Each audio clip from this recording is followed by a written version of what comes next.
Welcome to week number 5 of Major League Table Tennis. MLTT is coming to you live from your very own Chicago, Illinois. And now I will bring in the officials for the matches today. Put your hands together for Linda Leaf and Jovana Kejnovic.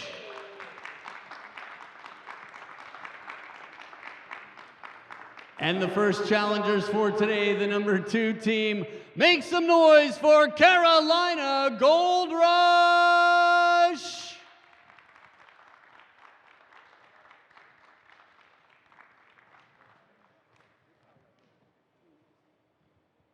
And their opponents, the 4th place team. I see the owners in the crowd. Make some noise for Princeton Revolution!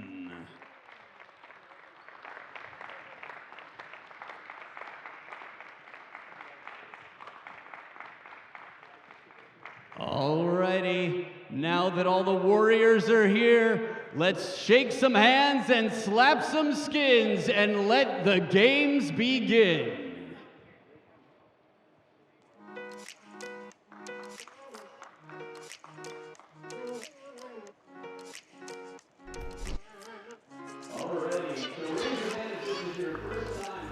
We welcome you to the Windy City. We are in Chicago, Illinois for this East Division MLTT weekend. And our Friday doubleheader begins with the Princeton Revolution and the Carolina Gold Rush.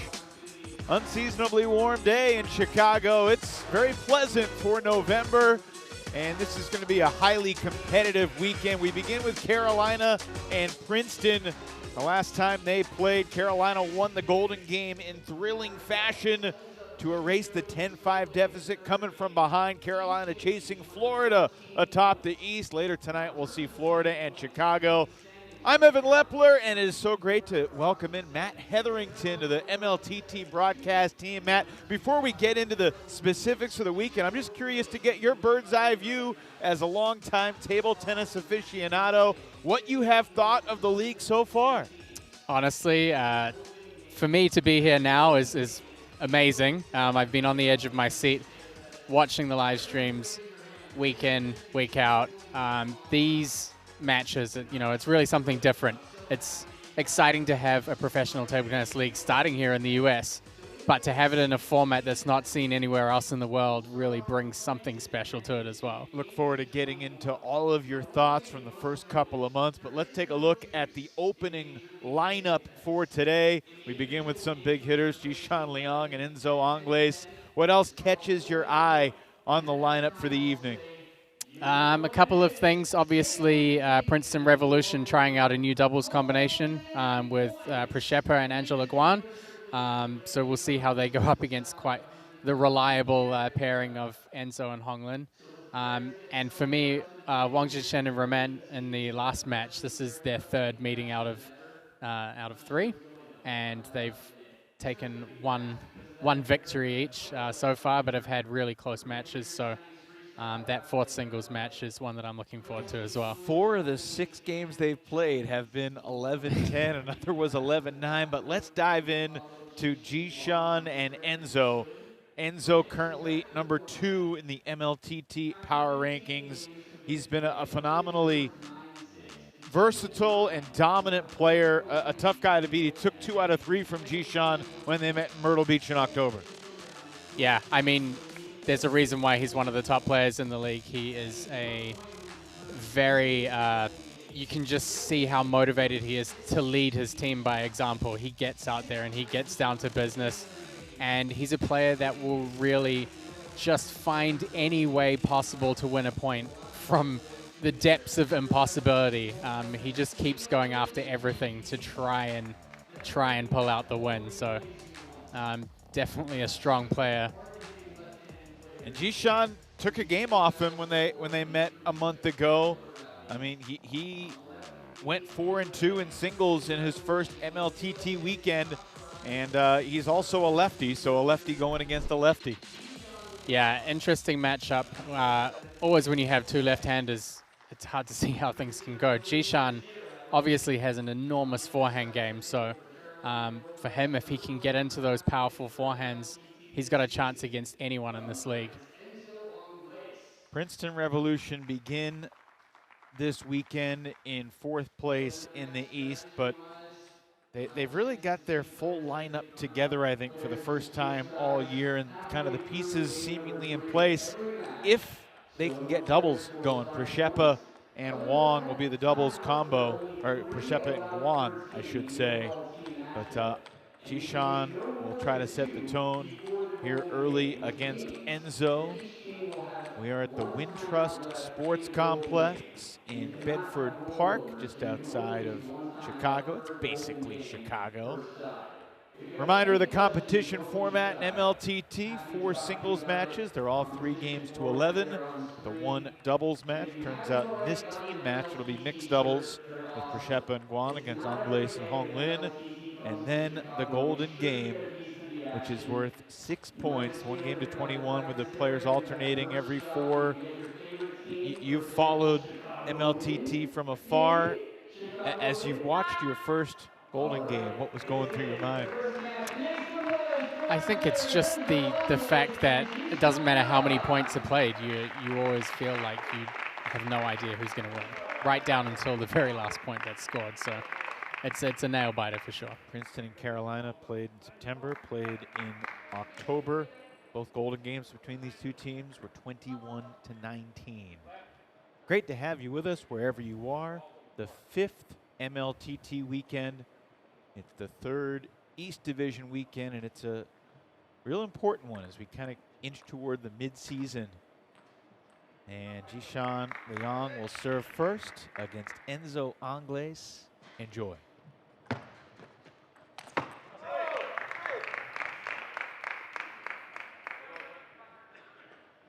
Enzo so far in MLTT has just put together some really good numbers.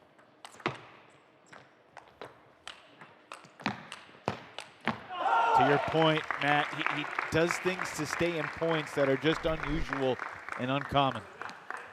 Yeah, and I mean, he's throwing big punches back from the table as well, where a lot of players would typically play more defense.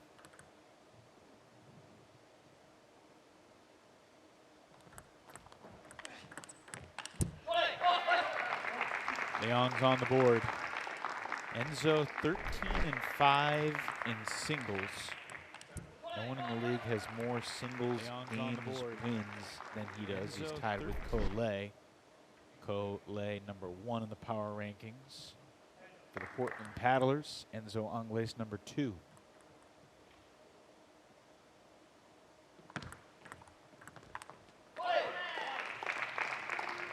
Neither player wins a point on their serve the first couple offerings. A little surprising.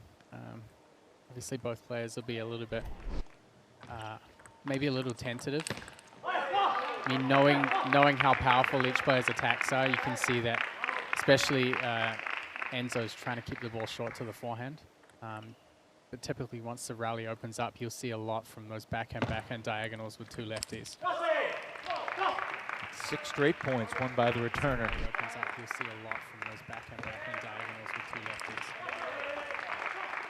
6 straight points won by the return. Enzo, of course, was the #1 pick in the inaugural MLTT draft that was held in August. Yikes. I'm not sure I've seen a match in MLTT where the server did not win a point any of the first 7 of the game until now. Until right now. Yeah, definitely unusual. And typically left-handers have different serve variations that they'll use. So a lot of left-handers have good serve advantage.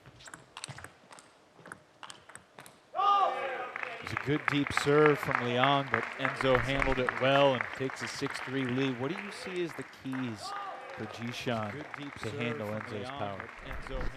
I don't think it's so much for him about handling power. It's about not allowing it to happen in the first place. So Jishan's a player who has to move first. And when he does move first and he positions himself well to play forehand, I would say quite comfortably that he has the biggest and hardest forehand in this league.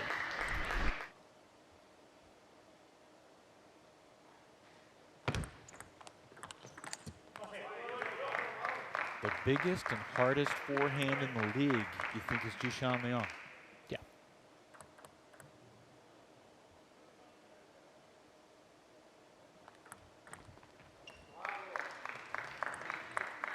The real question for him is, it comes down to whether or not he can position himself to make those shots.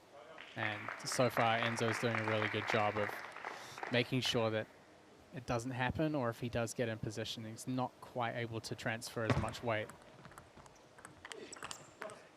So 10-3 lead for Angles. Quite able to transfer as And much a weight. slew of game points to get the day started. Enzo Angles with an efficient destruction of Jishan Liang in game number 1.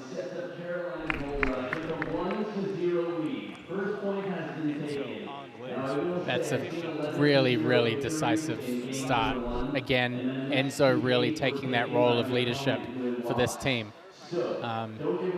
Yeah, typically, I think he was able to get away with a little bit that maybe later on in the match he might not be able to get away with.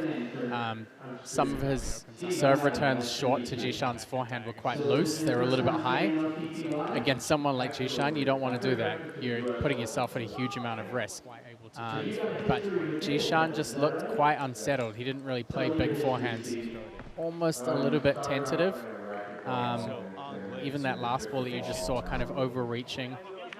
If he gets into a good pattern where he's able to really hit through the ball, then things will shift a little bit here. But so far, Enzo's looking pretty well in control.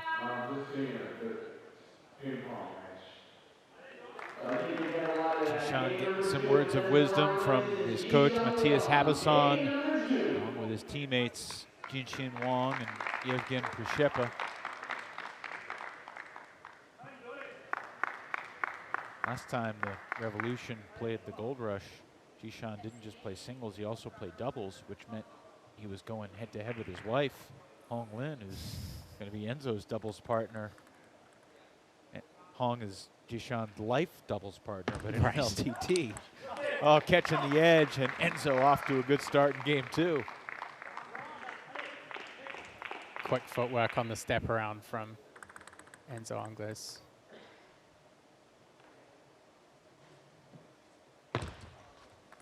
Another surface error. Second match. 2 of the 4 points that Jishan's got have been on Enzo's surface errors, just gifts. That caught.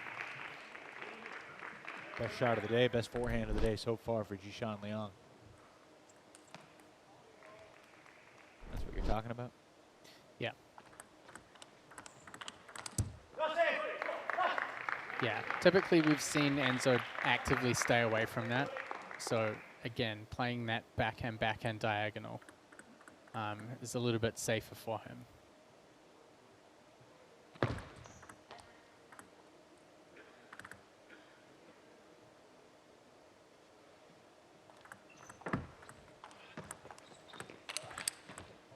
Ooh.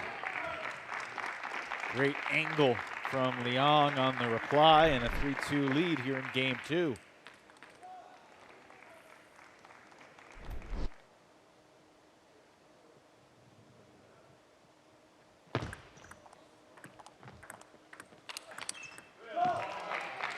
Catches him down the line again. It's always a big risk when you're playing against someone who's naturally anchored in the corner, is stepping around and hitting a forehand into their kind of comfortable position. So Jishan able to hit 2 clean winners down the line. Liang was unavailable in September, so he made his MLTT debut in October. He went 5 and 4 in singles down in Myrtle Beach. That reply has been there for Jishan here in game 2.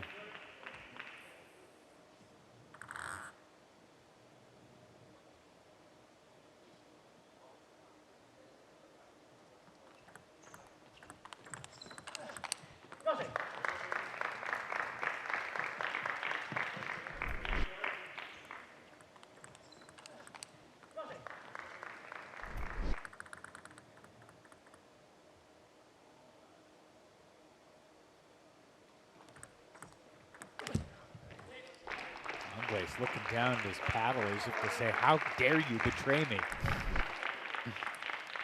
It's another example of what we saw in the first game. Like the serve, the short receive's not that tight. It's a little bit high. Both players have struggled to finish points against that ball. It's a little bit high. Both players have struggled to finish points against that ball.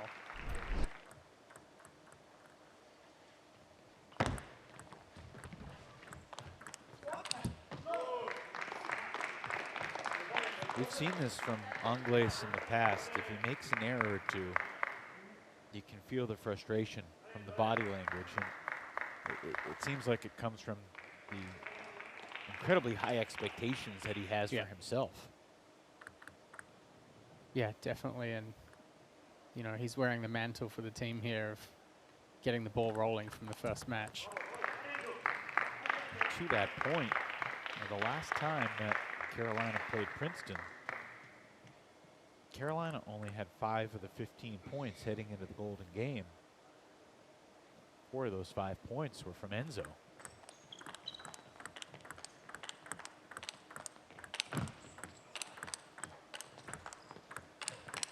Best rally of the day so far, and frankly, it's not even close.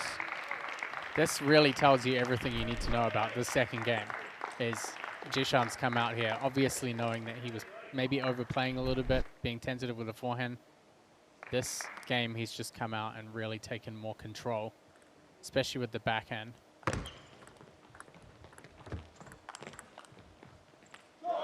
Liang takes the 8-7 lead on his serve.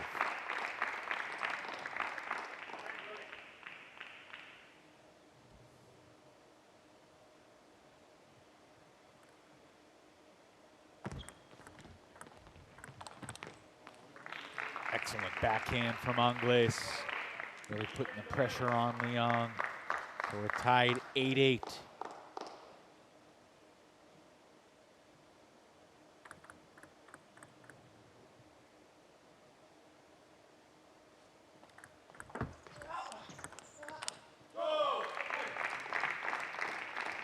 And Jishan really just comfortable there, standing on his backhand, controlling the ball, changing the placement. He's been able to take a lot of the pressure of the first game off himself here in the second.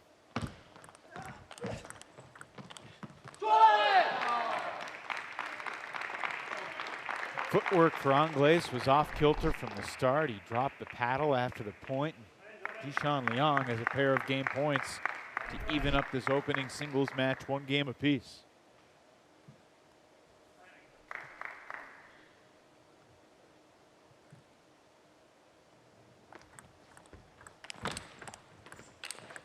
Oh, what a winner. Anglaise stays alive here in game 2 when it felt like Liang was about to seize control.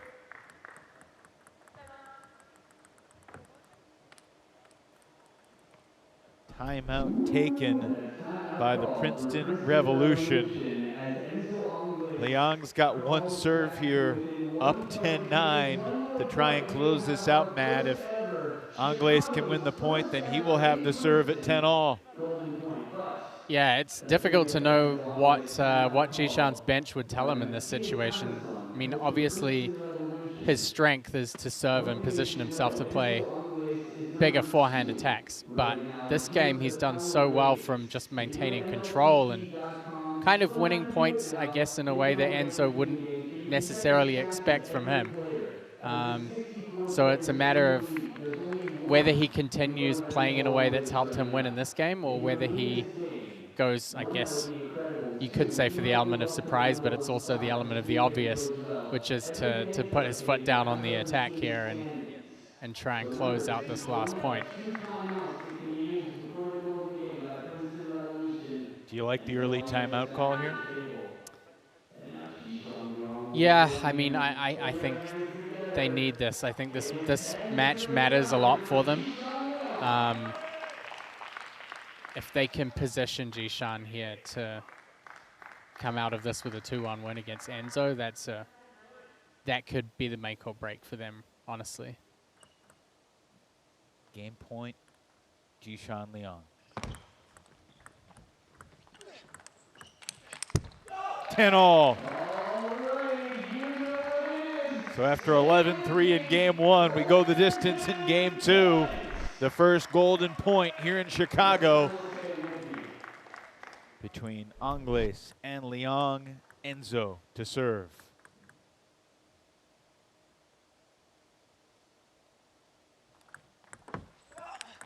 Angles comes from behind. A 3-0 run and a huge fist pump as he takes game two, 11-10. This is him finding a way. You can see he really stepped up you can see how much confidence there is in his shots when he knows that he has to win these points. You know, there were a couple of points in there throughout the middle of that game where you could see a little bit of uncertainty. Maybe he was swinging a little bit too big, a little bit frustrated, but when it comes down to it with Enzo, he just knows how to turn it up, and fearlessly as well. I like what you said in the open, Matt, about kind of his commitment and determination to be great. Not that other players don't have that dynamic as well, but Enzo doesn't feel burdened by the responsibility of being the #1 pick. It feels like it almost empowers him to be great. I think so. I really think so. It's kind of like the bar has been set for him, but he's not really content to meet the bar. He's always trying to kind of push the boundary, and you can see even in his body language, every win for the team really, really means something for him. And again, you know, he's in a position where he's being put out in the first match, and that really holds a lot of pressure for the team to be the first person out there to kind of set the tone for the rest of the match. And I think he really rises to the occasion incredibly well. More often than not, Enzo has been in that first singles spot for the Gold Rush.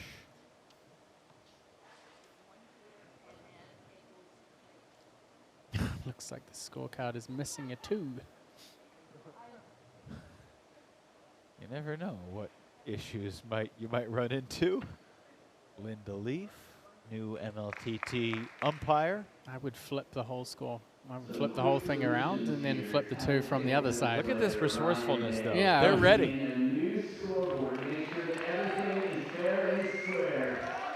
Is there a 2? There is. All right, what's going through Jishan Liang's mind right now? He feels like he should be 1-1. He's down 0-2. First game, I think, a little bit over-aggressive. Second game, controlled, which worked very well. It's kind of for him about maintaining the control, but finding the opportunities to be aggressive. I mean, throughout the end of the second game, and even now starting in this third, we're typically seeing Enzo as the initiator in the points. And that's not great for Jishan.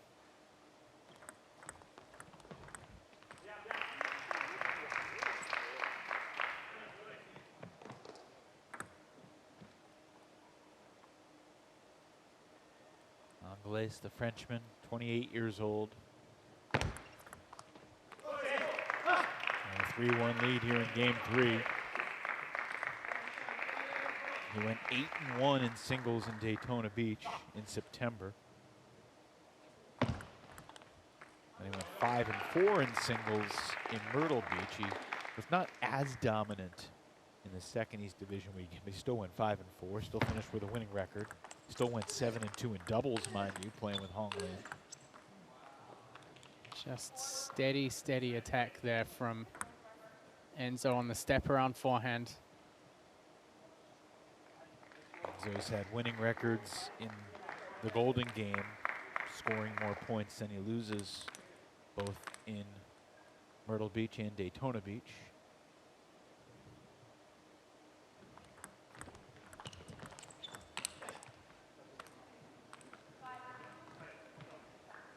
You and I were near Lake Michigan today, but it did not feel as tropical as Daytona Beach, Florida, or Myrtle Beach, South Carolina.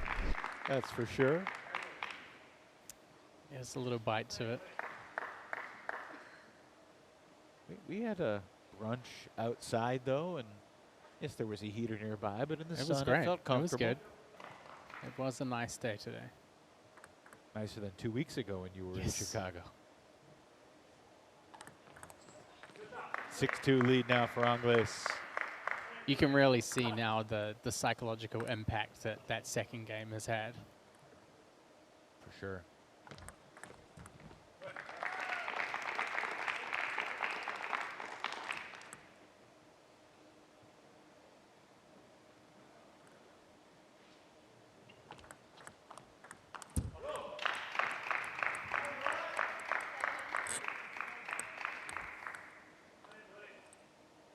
I'm not sure who out there does not have Enzo Angles on their fantasy team, but for all the they folks don't, that they're do, going straight to the bottom of the table after this.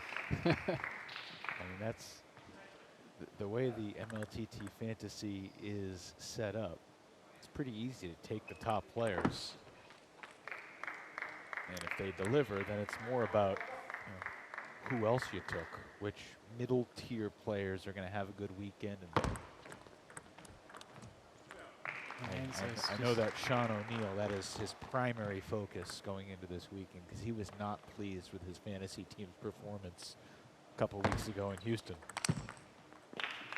It's not there for Leong and Angles with a slew of game points to complete the 3-0 sweep.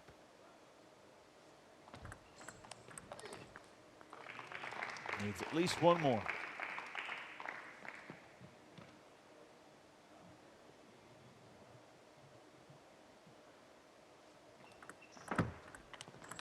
That'll do it. Enzo Angles comes from behind in game 2, but thoroughly dismantles Jishan Liang in games 1 and 3 en route to a 3-0 sweep to begin the weekend for the Carolina Gold Rush. That was clinical. Yeah, you could definitely see the impact that that second game had in terms of confidence of both players. Enzo's put the headset on and joins us now. Enzo, congratulations. Good to see you again. A very exciting second game. Let's go right to there. What's going through your mind? We saw a little bit of frustration as you look down at your paddle in game 2. How'd you pull that one out? I just play so bad, but that's fine. Sometimes you play good, sometimes you play bad. If when you play bad, you still manage to win, it's positive. But yeah, it was a lot of mistake. But it's the first game, it's always hard. And yeah, it's new hole, new conditions, but determination is still there. So let's keep it up. And 10-8, it's not the end. So it was good. It was good to win this set because maybe after I could lose 2-1 because he's a good player, of course. Yeah, and I noticed a lot throughout the match that you managed to keep Jishan in quite a passive place or in a more controlled place where a lot of the time he's swinging forehands. Tactically for you, what were some of the bigger factors in kind of keeping him in a more controlled manner and off his bigger forehand attack? Because I think the first set, he missed a lot of forehand by having the wish to be very aggressive, right?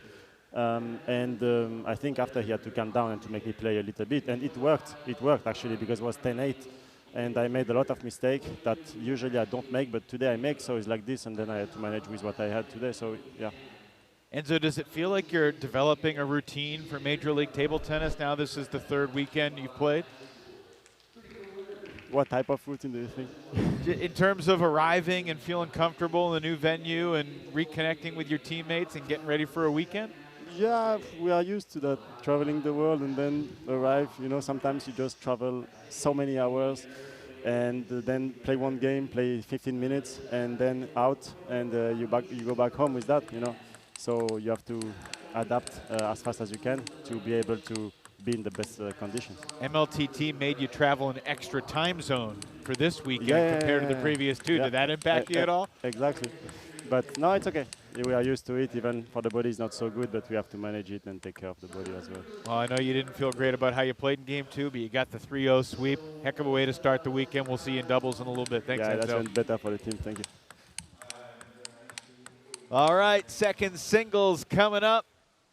Koyo Kanamitsu from Japan for the Revolution.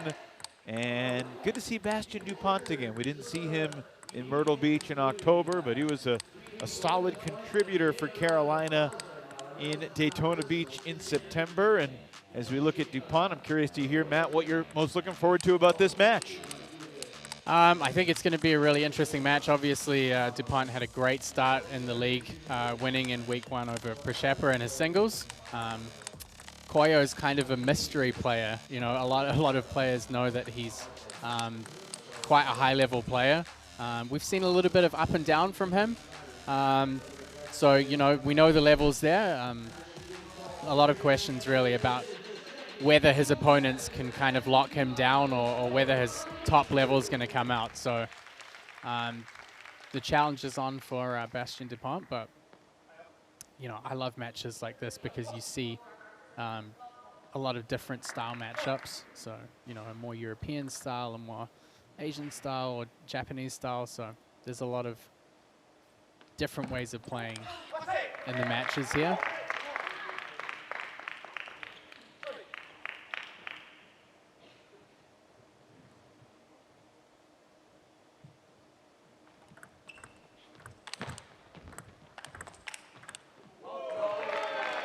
Nice response from Kanamitsu, and we're tied 1-1. How would you characterize the biggest differences between the European style and the Asian style, speaking very generally, because obviously different intricacies of different players?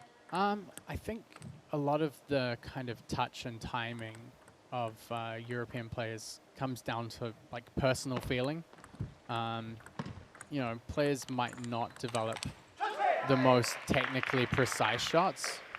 There's a little bit more flair in their shots. You know, some of them might swing more on the backhand than, you know, might be technically acceptable. So yeah, there's a little bit more personality in the game.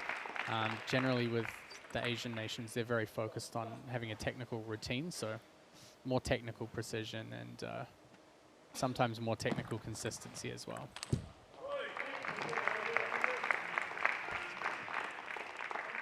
Right on cue. Off the net.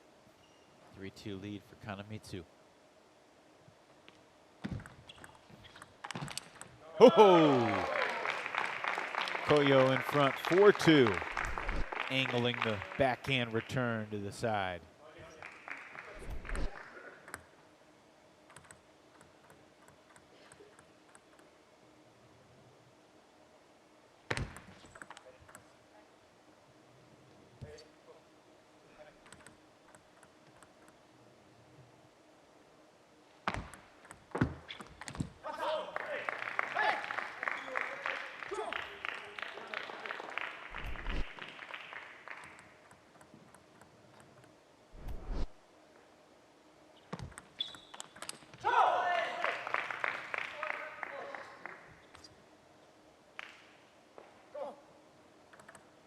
Bastien DuPont, just 23 years old.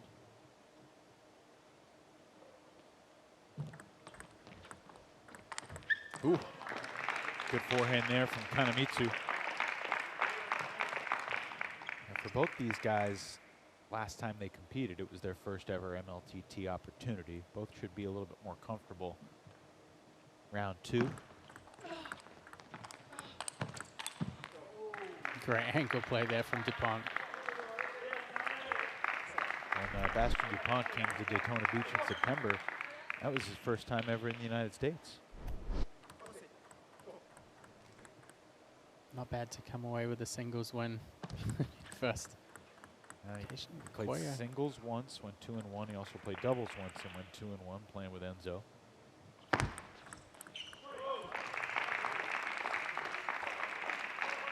Koyo Kanamitsu had a rough entry into MLTT. He played a red-hot Daniele Pinto, and Daniele beat him 3-0.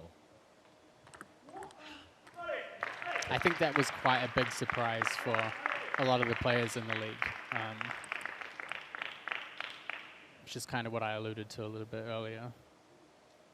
So this is kind of, I would say, the road to redemption for Koyo to make his mark here. And he did bounce back against Carolina and took 3 straight games from Jeremy Hazin. Hazin is here, inactive today. We'll see him tomorrow. Same can be said for Matthew DeSantillan for Princeton. I'm looking forward to that. Matthew DeSantillan, inactive today. We'll see him tomorrow and Sunday. He has kind of quietly become a fan favorite because of his style of play, his defensive style, but his ability to go on the offense too. Oh, like that.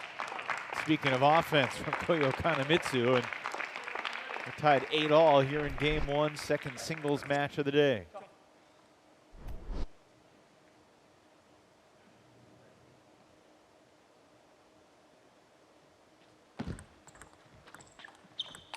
Oh my. That's the technical precision I was talking about earlier. And you can see Koyo just dropping the ball half long. He wants that slightly slower, less powerful opening. Those over-the-table forehand counters are deadly.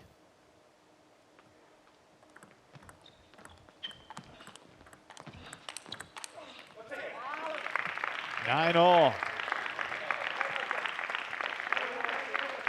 Obviously, these next 2 or 3 points will decide who wins game one. I mean, do you feel like this match is going to be close the whole way, or do you think whoever wins game one gains a mental edge going forward? I mean, there's always a little edge. This one's a little difficult to tell.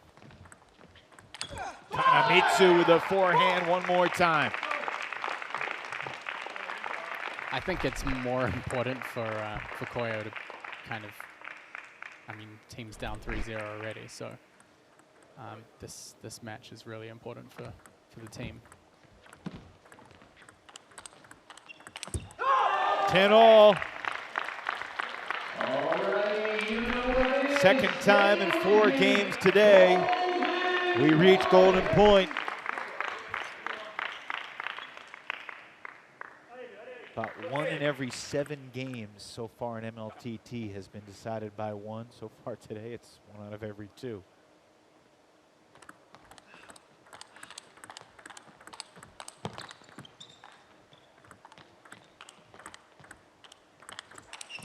Oh, incredible!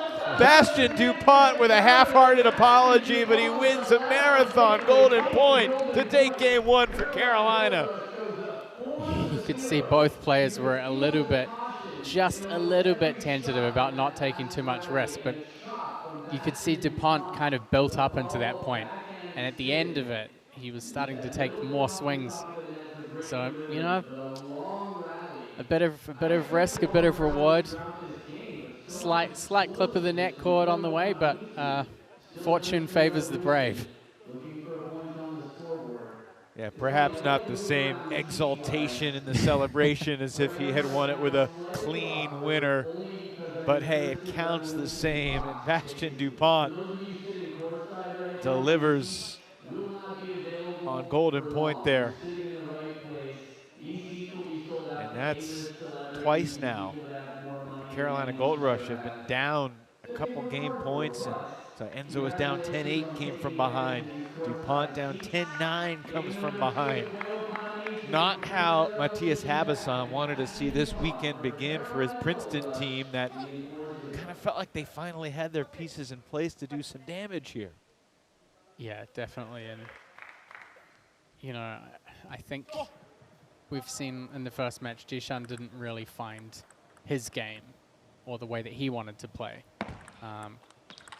Koyo, I think there's still a lot left in the tank for him.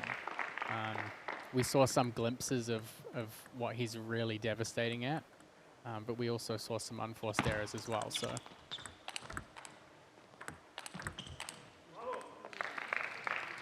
And I think DuPont's really been very steady, and you know, the same. It's that kind of that Carolina fearlessness of these players, that they're not afraid to go for their shots when the pressure's really on. Service error from DuPont. Got rid of that ball quickly.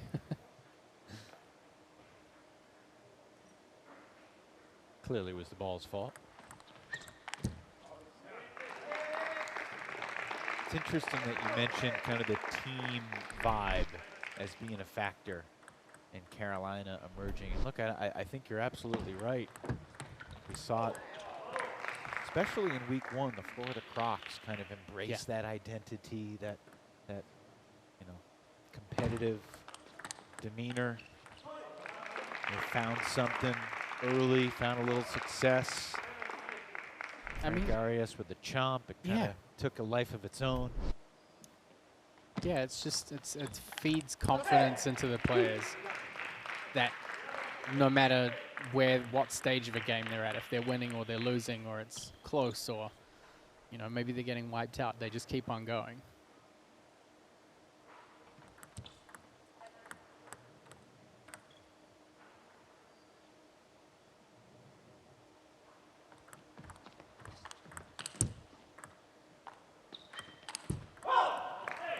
I think what we've really seen from Koyo is that when he set himself up in a position where he has to generate the forehand power by himself, that's where we've been seeing unforced errors. When he's being fed and he's making those quick counters over the table, he's being really efficient. But the softer ball where he needs to build up more of that power himself, I think his contact is not quite where he needs it to be at. But he's still holding himself in a better position this game. Certainly can't afford to fall too much further behind here, with the Revolution already trailing by four points overall. When Carolina and Princeton first met in September, Carolina, I don't want to say they dominated because there were a lot of close games, but the final score of the team match was 17-4. Golden game was 21-19. Like all the goals, all the close games, for the most part, went Carolina's way.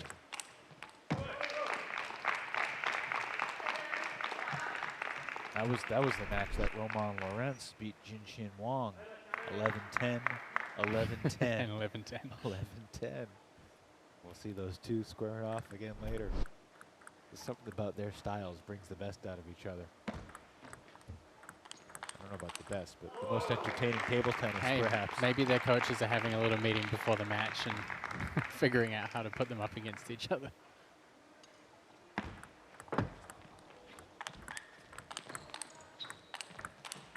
Oh, great defense from Kanamitsu.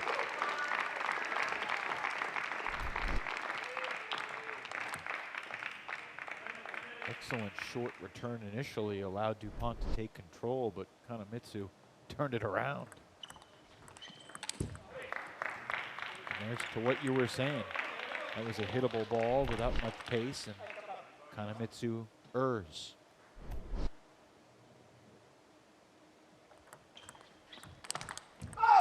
DuPont takes both points on his serve to keep contact, keep the pressure on here as the serve goes back to Koyo. He's done such a good job this game of targeting that middle area, and we've seen Koyo kind of squeezed into playing backhand in that elbow region.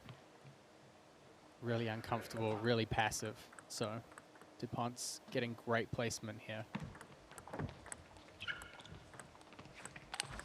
Oh, beautiful shot from Bastien DuPont. Caught the corner. Here comes the gold rush. This is where Koyo's really got to knuckle down. Princeton takes the timeout. Revolution will not be able to take any more timeouts until the golden game. But Matthias Habasson sensing this perhaps slipping away again. A 9-5 lead moments ago for Koyo Kanamitsu.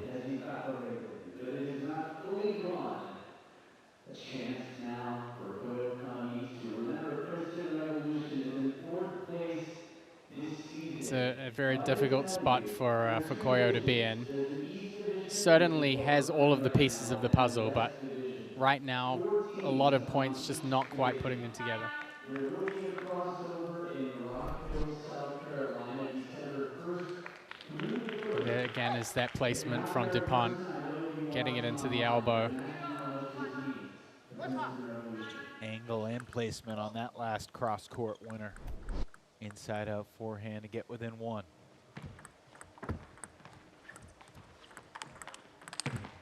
And well Koyo done. Gets it in.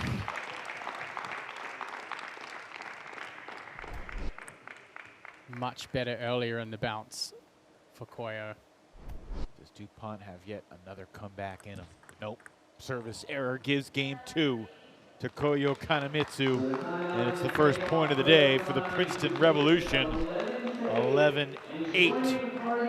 And we've got an intriguing rubber game coming up between these two battlers. Definitely a disappointing way for DuPont to lose out in that game, but a sigh of relief probably from Koyo.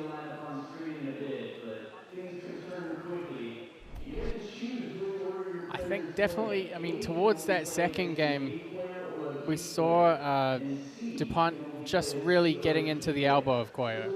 A lot of awkward kind of backhand squeezed out of position. And Koyo also playing a lot across the middle as well. So, yeah, again, we just saw a lot of backhands across the middle, but he really opened up towards the end. So amazing backhand in that point. Alrighty, game 3. DuPont serves to get it started.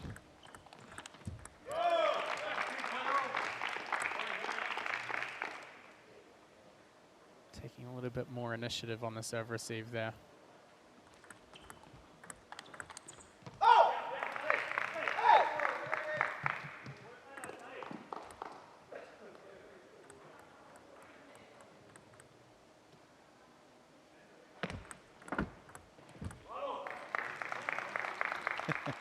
Bastion DuPont kind of looked back at his bench as if to say, that wasn't what I meant to do, but it worked.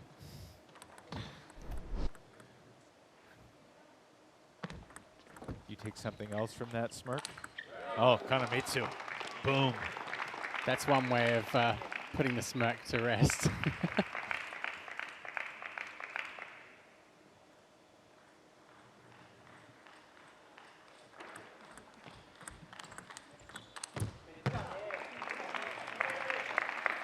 Couple of loose short balls here from Kanemitsu that DuPont hasn't been able to put away. Got to take every opportunity in these, especially in these deciding games.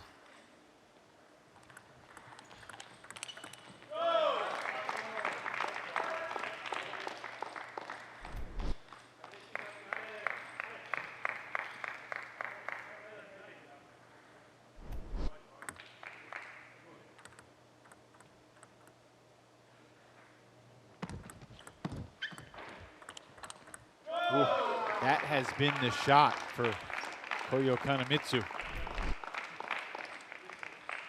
Yeah, these are the best plays for him. When he plays the ball earlier in the bounce, while the ball's still accelerating more, he's able to use that pace, both backhand and forehand side.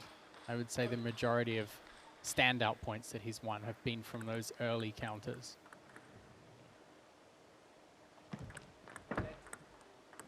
You can compete against Matt Hetherington, Sean O'Neill, and many others by joining the MLTT Fantasy League. Honestly, even if you're joining it late this weekend, you can probably still get ahead of Sean. Well, So get in. Be sure to get in. It's never too late. It's been great fun, honestly. Sean was not pleased with his performance from his selections in the West Division weekend in Houston, Texas.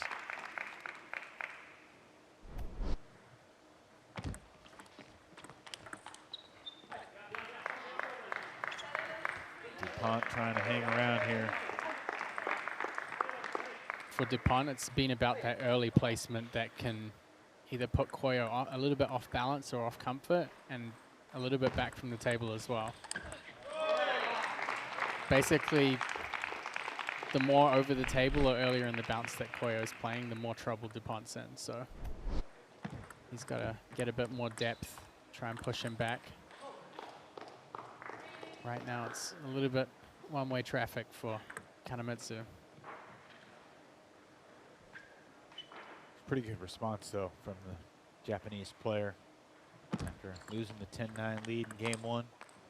They can close this third game out, take 2 out of 3.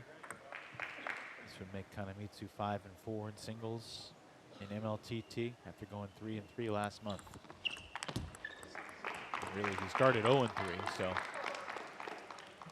been one heck of a response, and he's got a slew of game points here. That'll do it with authority. 11-4 to close out Bastion DuPont, and 2 points for Princeton, 2 much needed points for the Revolution. Yeah, you know what I was gonna say. Yeah, here we got table tennis players walking around this stadium. Tell me your name, sir. Tom, you're a table tennis player, yeah? Yeah. How'd you get into table tennis? We had a little in tennis shop. Koyo Kanemitsu joins us now. Koyo, congrats. Intense match. What did you view as the keys to rallying back for a 2-1 win? Because first set I was cold on my hand. When I serve was every time it's not fixed. And then because first set 10-10 I get one net ball, then after I think okay now I should play like for every point. And you tended to win more points when you were playing earlier in the bounce. So when the ball was still rising, you can play a little bit more counter. Yeah. Do you feel more comfortable playing that style? Yeah, because when I have lead, then I can play this style. If it's so close point, then I should take care. Yeah. Koyo, I have a question a little bit out of left field, but Adam Bobrow forwarded me an Instagram story from Jinxian Wang that was apparently you rapping in the hotel bathroom? Yeah, rapping here, then I say, okay, maybe later after the match. Yeah. Is that something you do to get ready to compete? Yeah, not yet. Yeah. What are your go-to raps these days? It's actually Chinese rap. Yeah. All right. For fun. Maybe you can give Matt a lesson later today. Yeah. Congrats on taking 2 out of 3, Koyo. Well done. So we've seen a 3-0 sweep. We have seen Kanemitsu rally back, and now we transition to doubles. And this dynamic duo of Enzo Angles and Hong Lin, they have been tough to beat so far in East Division play. Yeah, I think it's a really good style combination. Obviously, Hong, pen hold, short pips on the forehand, really good at driving through the ball. And then you have Enzo as well. But I mean, Hong's just so reliable. Having somebody who's so steady but also has such a deadly forehand attack is such a great asset to have on your team. And a new doubles team, Yevgen Prishepa, who's been excellent in singles, plays doubles for the first time, along with the defensive-minded Angela Guan. Angela is another player that's super steady. I've commentated so many matches for Angela that have gone on for so long because she has so much grit and so much patience. So for me, this is going to be really interesting to see how Revolution's third attempt at putting together a winning doubles combination looks. Guan serves. Well, good fortune there for the Revolution. Take the initial point.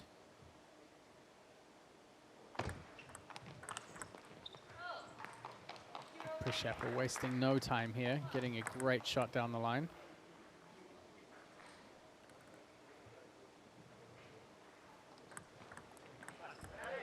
So Prishepa has been very good in singles. Overall, 2 weekends, he's 10-5 in singles. How do his skills and his attributes translate to doubles, particularly in a pairing with Angela Guan, do you think? It's difficult to say. I mean, obviously, the technical aspect and the skill-based aspect is there. Doubles is a lot about how a team kind of gels together, and it's very tactical. So it's a great combination from them there. Yeah, so it's kind of about how you provide for your partner. You're always thinking about the next ball for your partner. So having a singles mindset where you're thinking about the next ball for yourself sometimes doesn't help. So a lot of singles players sometimes are not so strong at doubles. Some doubles players are not so strong at singles. So it's quite different.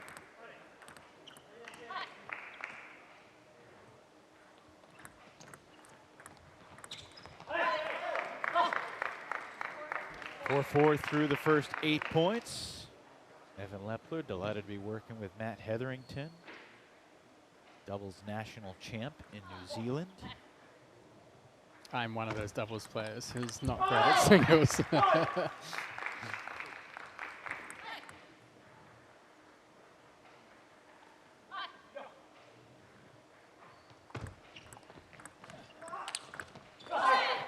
Good winner for there from Enzo Angles. Do you enjoy watching doubles more because of the different tactics? I feel like the majority of people don't, but I do. I like seeing how pairs kind of, how the cogs work and like how they problem solve and how they strategize together. And for me, Enzo and Hong, they communicate so well together. Oh, with power. And all of a sudden, 4 straight points for Carolina to create some separation.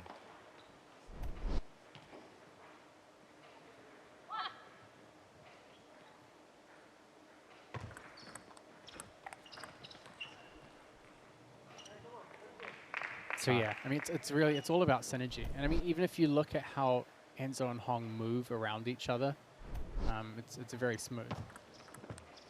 But they also have the benefit that they've played, you know, they've found a decent combination and they've stuck with it. So more reps for them. This is the 6th time in 17 matches that they've played together. That did catch the edge on the side there. Fortunate break for Przeppa. Check it out right there. Princeton within 2. Enzo played doubles once with Bastien DuPont, but every other team match has been with Hong Lin.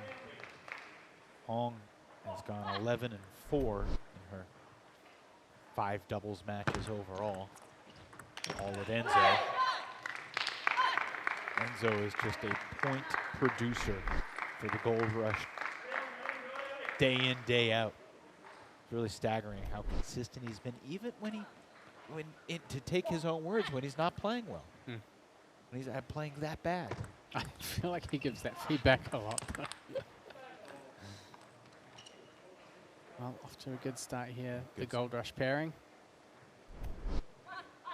Last match, overwhelming Guan sets up game points. It's a let.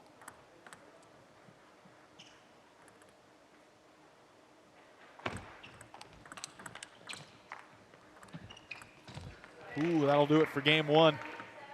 Misplayed by Przeppa, and an 11-7 win for Angles and Lin in game 1 against Przeppa and Guan.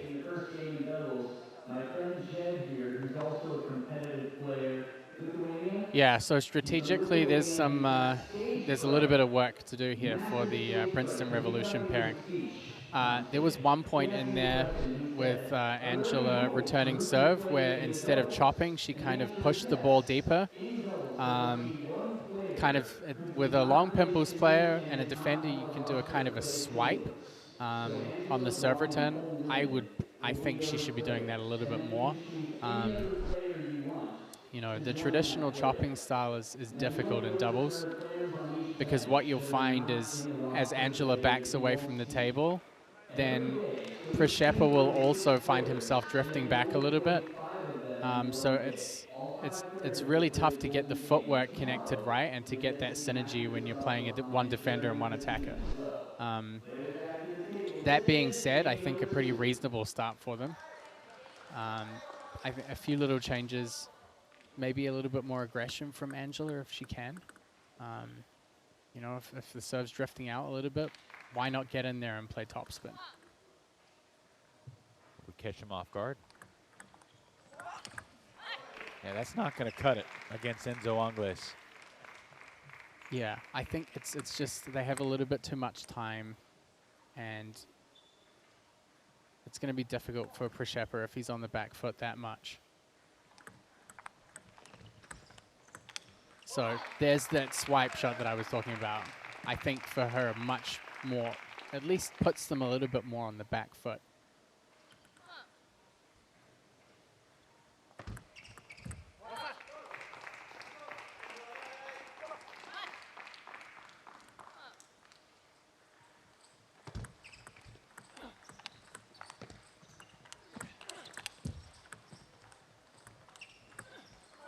It was a nice recovery from Angela Guan, but not enough for the team to win that point.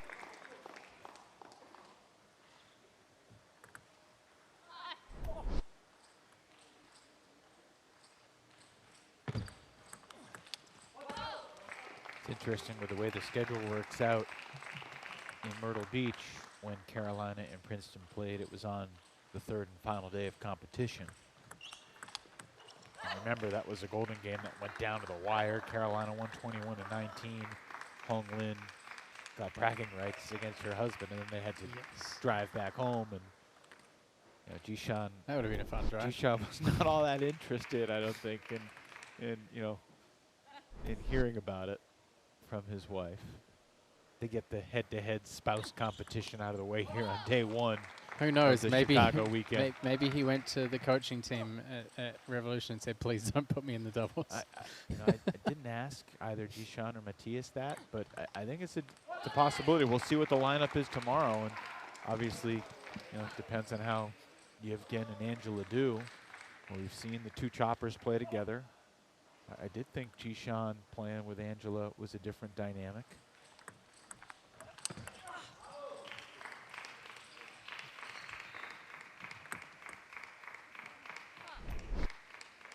So they do still hold a lead here.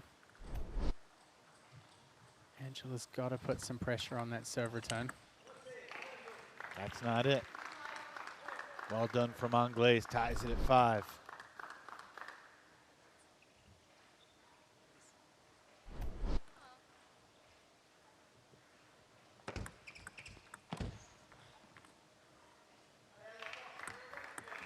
Three straight for the Gold Rush.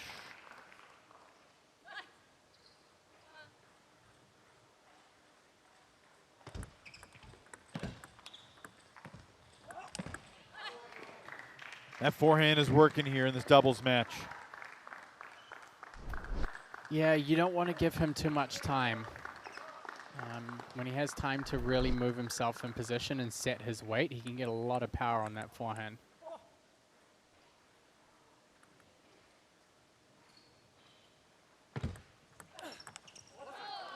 Przepper's been playing some really good backhand flicks against the serve. Great acceleration.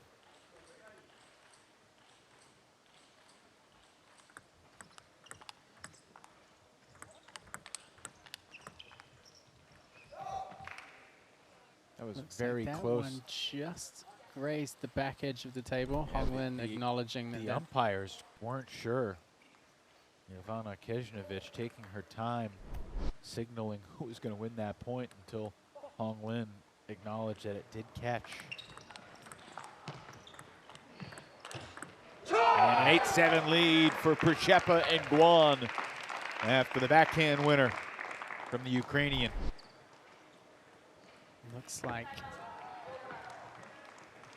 Yang Shigang, coach of the Carolina Gold Rush, is going to call a timeout here. Timeout party here following trend after a ripping backhand from Yevgen Przepper. It's quite interesting to watch. The question came up. Lester, can you repeat your question? Do you know what the hand signals they're doing now?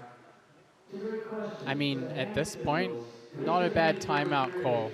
So I feel that the Gold Rush have an opportunity here to kind of pull away before the Golden Game even goes down, knowing that they've had two 21-19 Golden Games already. Yeah, something about these two teams have brought out the best in each other in the Golden Game. Man, I am excited for you to experience your first Golden Game in person. And in about an hour. You're going to have to stop me from running down onto the court at the end of it. Another big wind-up. Ties the game 8-all. I mean, you just need to be aware of the electronics that you're connected to. I don't want you to trip and fall or get tangled. But if you want to pull an Adi Serene and run a lap around the gym, too straight for Carolina out of the timeout. Were you watching that when Adi Serene beat Collet on the ultimate golden point? Yep. Incredible. It's going to be hard to top in terms of team celebrations, but I'm sure some of these teams will try. Best point of the match, and Lynn and her partner Angles fired up. Coming from behind again here in game 2.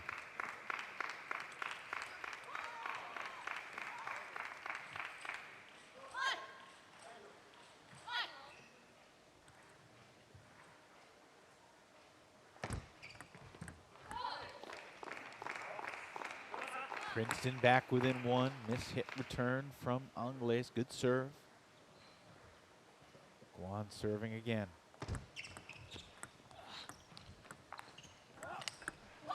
That's game. Angles and Lin take the 2-0 lead with a strong closing forehand from Enzo Angles. Great timeout for the Carolina Gold Rush pairing there.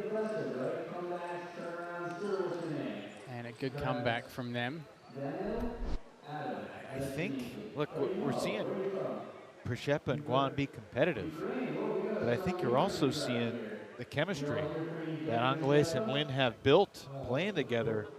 For now, this is their 6th match together. And look, they're now 13-5, or 12-5, I should say. Yeah, I mean, the more you play together, you just get an idea of what angles or what spin variations set your partner up well. And the fact that Hong's out there hitting such great forehand drives and that Enzo's able to position himself and finish off points with his forehand, and we don't really see too much stress on their footwork or their positioning. It shows you that they know exactly what they're doing from the start of a point.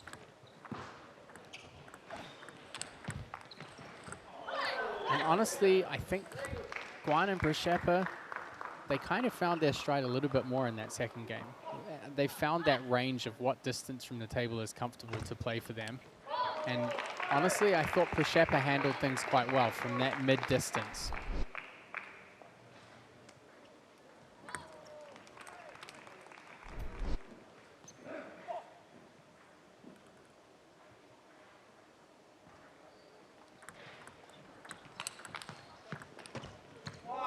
Great defense there from Angela Guan. But looks like that caught. Well, the universe responds. It was almost in exactly the same place as... Right. Again, the umpire was in the dark, and so are we. We're right here. I couldn't tell.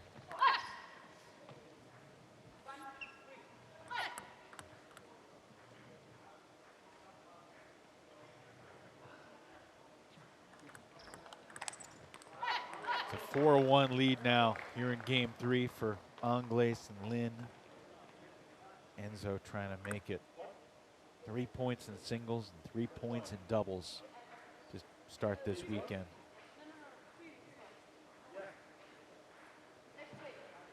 Confusion about who's serving or the order.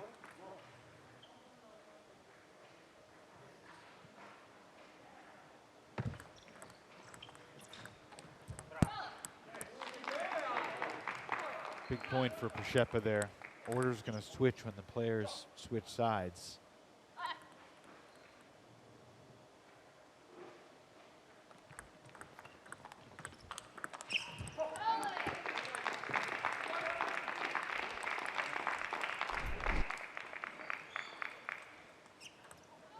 There was that kind of backhand swipe shot from Angela again.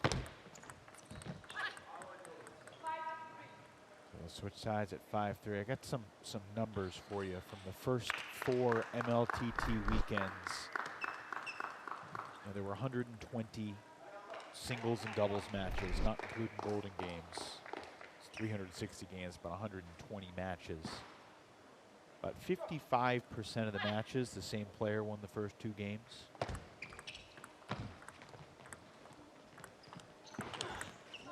In terms of how often a player completed the sweep after winning the first 2, is a little bit better than 60% of the time.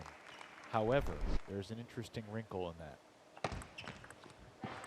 There's a significant disparity in Game 3 success after a 2-0 lead from the East Division compared to the West Division.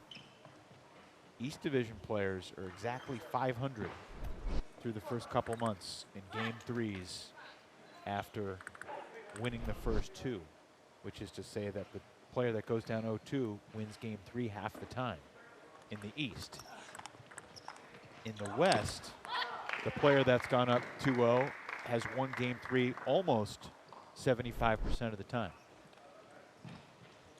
So I don't know if you followed all that. It's a lot of math. Let that be a warning to West Coast players. Don't go down 2-0. That's one takeaway. I mean, that's a fair warning for anyone, really, in this league. Any other thoughts on the disparity? It's early. It's relatively small sample size, but seems to be statistically significant. Yeah, I think in these 3-game formats, it's psychologically tougher. You know, you don't have as much time to come back, and once you're down 2-0, you're in a position where you're kind of fighting to try and clutch that 1 point for your team.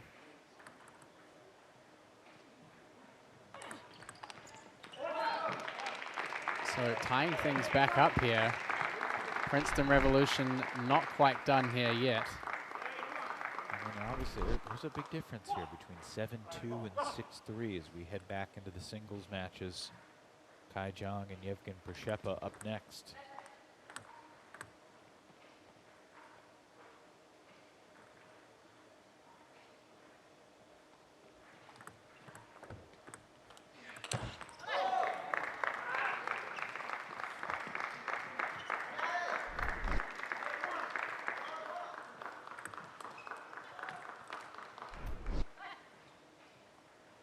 These moments, you just rely on trusting your partner so much. Angles and Lin have built up that trust, but a pretty good return and an error from Angles. Tied 8-all now.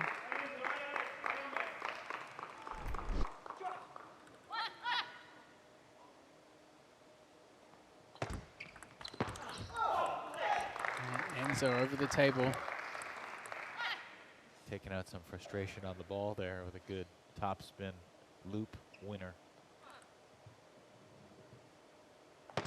Did that catch? No. 9-all.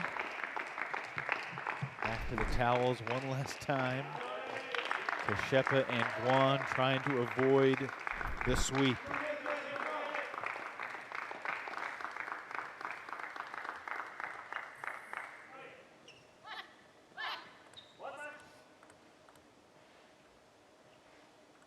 Enzo calls the play, has the serve. It's a good setup there. Hong playing a little bit softer on that ball. Game points for Prishepa and Guan.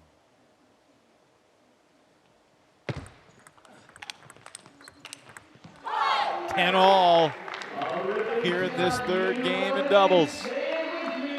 And that's really like one of the big benefits of having a left and right-handed player. You could see in that last point, that forehand hitting area across the middle of the table.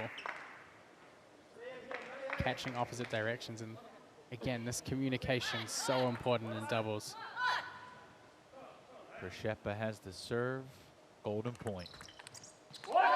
Return was long, and Prishepa and Guan able to salvage a point for the Revolution.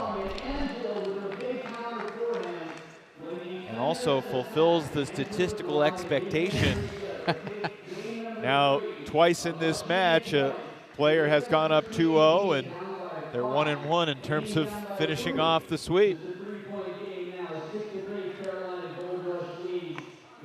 The past does not always predict the future, Matt, but in this example so far, certainly some credence to the numbers.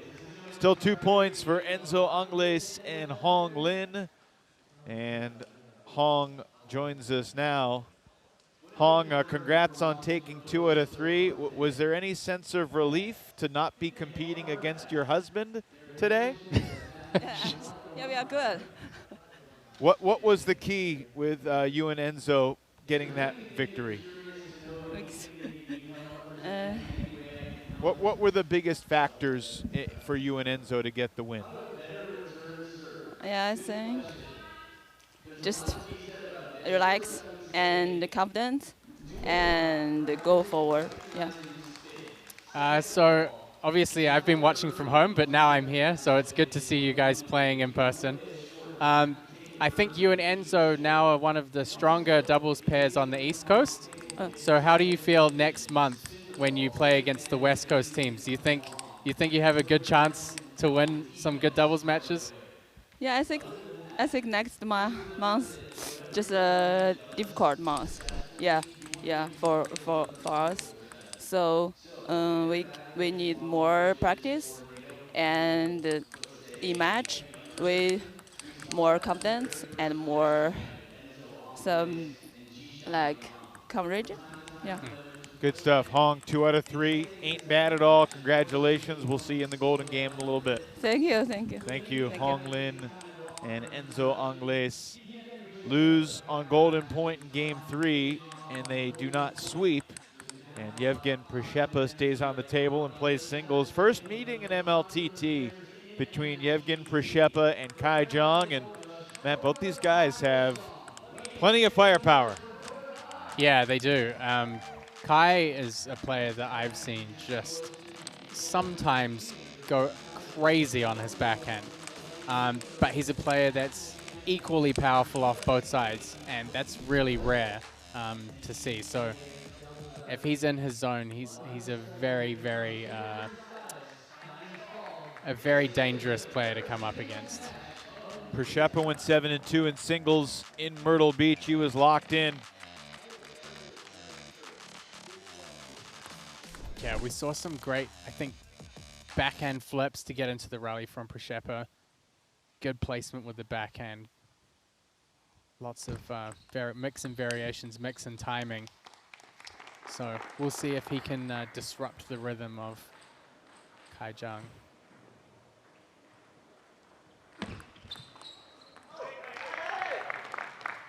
Prishepa, a more experienced player in his late 30s compared to Kai Jong in his mid-20s. Not to say that Kai lacks experience at all. Yeah, Kai has a really great story, and a lot of the players here that have come from China quite many years ago now to the US, like Liang Qishan, Wang Jinshen as well, who are in these major league teams. They've just really just stuck to it. They've kept competing. They've played so many tournaments here in the US, and I think it's such a testament to players like him. You know, it's really easy for them to come here and win one championship title and then start coaching, which happens in a lot of countries. But you can really tell that they want to be the best. They love the game. And yeah, Kai has such a rich background in the game, especially here on the East Coast. Man, when Kai moved to New York at 15 years old, he couldn't speak a word of English. But he became fluent in less than 3 years, stuck around for high school and college, and has made a very successful life on and off the table. That's a successful shot from Yevgen Prishepa. I know you were not all that familiar with Prishepa before MLTT, but he has come on strong.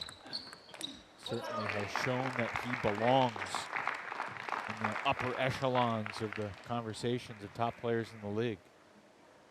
Yeah, not too much. I'd seen maybe some Star Series in the Czech Republic and a couple of matches there, but Didn't you say he had a good win recently against the top Chinese player? That was Daniele Pinto. Okay, that was Yeah. Daniele. We'll get to that. We'll see that later. Yeah. Another Yeah, guy so who's been playing well. Yeah. Yeah, I think, I mean, seeing Prashepa here is really great. I've really enjoyed seeing the mix of international players, and one of the things that I really never expected for this first season of Major League was that we would get so many players from overseas. So for me, that has been, it's added so much character to this league, and really stepped up the professionalism as well.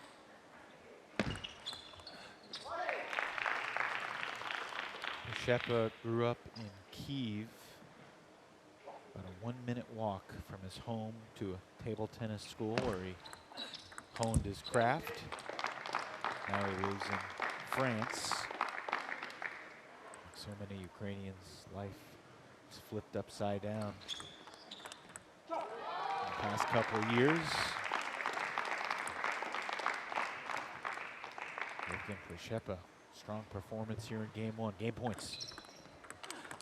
11-5. That was really well done from the Ukrainian. Very much in control there. Great job on the serve receive, taking the early initiative as well. I think he kept his foot on the gas enough.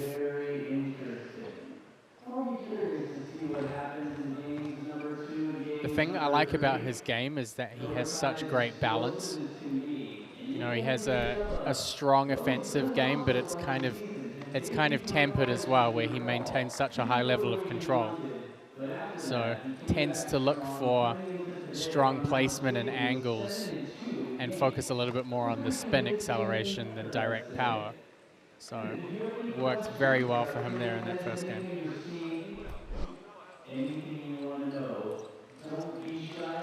You see that backhand flip against the serve, I think, was a big factor in this for him. What do you want to see from Kai Jong in game number 2 here? Look, if Prashepa's going to backhand flip and serve long, I would love to see Kai really step up his attacking game. He's got to pick those long balls and go for them. And he's got to attack against the backhand flip receive. So it's really about just pushing the confidence levels up, feeling the confidence in his shots. And I think once he starts, he'll build the momentum that he needs to find. And he really is. It's honestly, sometimes watching Kai is like, it's like a snowball. You just gradually see the momentum build up, and by the end of a match, he's just swinging crazy shots on both sides. Strong start to game 2. Kai Jong, who went 5-1 in singles in Daytona Beach. Finished 3-3 in Myrtle.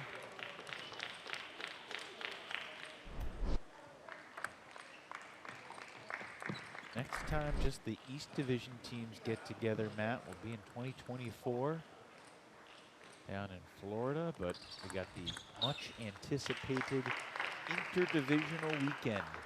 That's just around the corner. Of course, the West Division teams will reunite next week in Alameda, California, the East Bay. And then 2 weeks after that, Thanksgiving in between. We'll all be in Rock Hill for what should be a fascinating experience as Prashepa gets on the board here in game 2. As you have watched from afar, what have been your primary takeaways, East versus West? Tough to tell. I genuinely feel like the European influence has been stronger on the East Coast.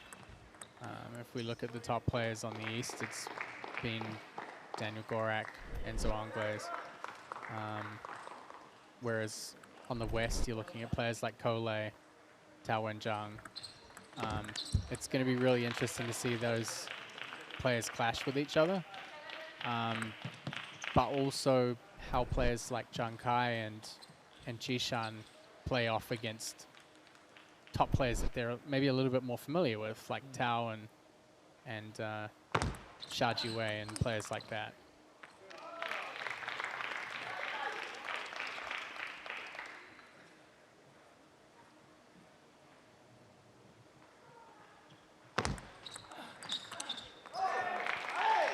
John closing in on a 1-1 draw here through the opening 2 games, and an interesting rubber game coming up. Yeah, and you can start to see him really swinging into it more and taking that initiative a lot earlier in the point than before. There's the contrast for you of what you don't want to see from him. It's playing a little bit more kind of soft block or soft touch. He's got to be decisive.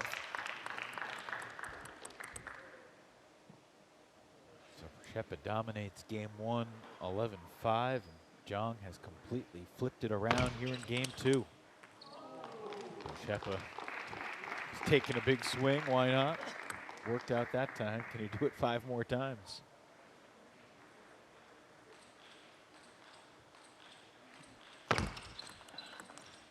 That caught the edge, and Kai Zhang answers the 11-5 loss with the 11-5 win to set up an intriguing rubber game ahead. Flipping the scoreboard on this one. Literally, it was 11-5 in the first game the other way. Maybe this side is only 11-5. I would say there's a little bit more pressure on Princeton right now. As I said, Kai Zhang is a player that works really well with momentum, and we definitely saw him step things up a lot in game 2. So Princeton, again, getting in with those backhand flips like he was there. I think now he needs to be a little bit more careful about placement and about speed. You could see that Kai was a lot more comfortable with them, and he was taking them as attacking opportunities rather than being passive. So definitely a lot more pressure on Princeton on the serve receive. Oh, I thought you were her mom. I misunderstood. You're her personal coach. Who do you lean towards here in game 3, Matt, if you're making a pick? After seeing games 1 and 2, I would personally have to lean towards Kai. Why? He's starting to swing, and when he starts to swing, it's trouble. It's really trouble.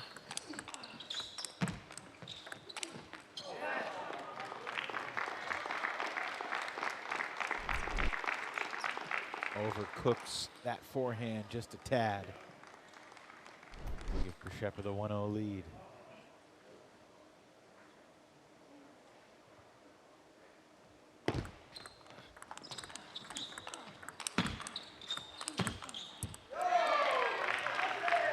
Kai is able to take this and make it 2 out of 3. It would also clinch a lead for Carolina heading into the Golden game. Need 8 points to have a lead going into the Golden. And of course, you can gain as large as a 5-point head start in the Golden game based upon how you fare through the first 5 matches, 4 singles, 1 doubles. Good forehand winner there from Princeton. They're tied 2-all here in game 3.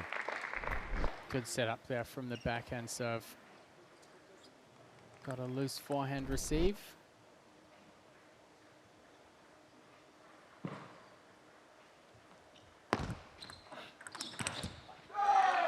Yeah, these are the kind of points that I'm talking about. Princeton's got to do even more with his serve return. So more rotation. It's got to have really good depth, a little bit more speed.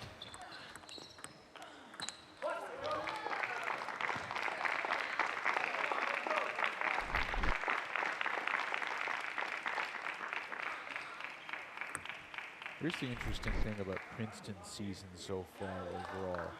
And they've got the fewest total points of any of the 8 teams in the league. But their singles players have held their own. I mean, coming into this weekend, their singles players have 36 wins and 36 losses. They were dead even. That tells you but a lot doubles, about their doubles they've struggled, doubles and golden game. and golden game they've really struggled. Only won 1 of their 6 golden games so far, fewest in the league. You know what? I will tell you one thing. If you look at them in their singles matches, sometimes they're a little bit slow off the starting block. And maybe that's a big factor. And when you're playing golden game and you're only in for 4 points, you're off the bench cold and playing for 4 points. Maybe that's a factor for them. 5-4 lead for Przeszepa here in game 3 as the players switch sides. And Sean O'Neill has talked about how he's wanted to see coaches practice golden game situations more frequently, sending players onto the table 4 points at a time and sitting back down, because it amplifies the intensity significantly when you don't have a chance to get into a rhythm, to get comfortable up at the table, to get your warm-ups in. Yeah, I think there are definitely ways that they can practice those pressure situations. Przeszepa right now seems to be handling pressure quite well. Yes, he is. That's frankly not abnormal for Yevgen Przeszepa. But Kai Jong still capable of a big swing.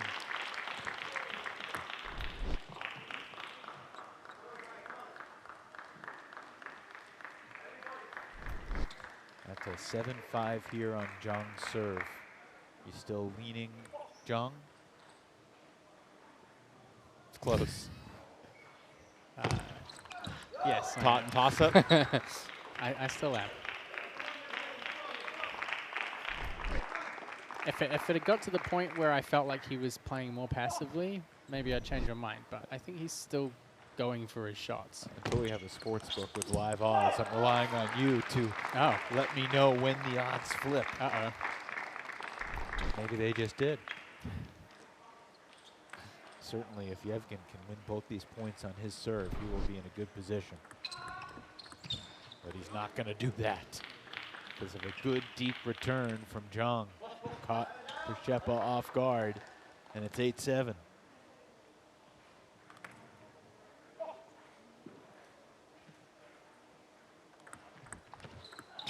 Wow. Yeah, nice little feint there from Kai.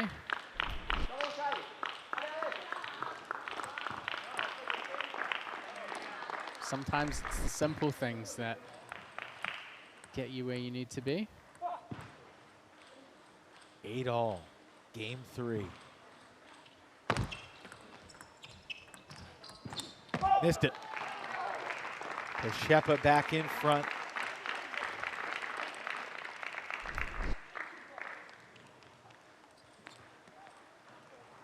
I'd say huge serve for Kai because he doesn't want to give the serve back to Przeszepa on game point, but he just did win 2 points on Przeszepa's serve, so who knows?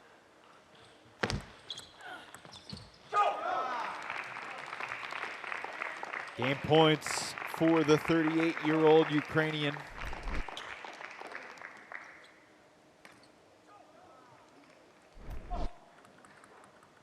Can Yevgen Przeszepa close it out right here? What happened? Was that a let? Apparently it was. And he'll close it out 11-8. 2 out of 3 for Yevgen Przeszepa over Kai Jong. That was a fun match. Great to see two quite different styles going up against each other there, and I think my favorite part of how that match went was seeing how Przeszepa adapted. Kai was so strong in the second game, so seeing Przeszepa make some adjustments there.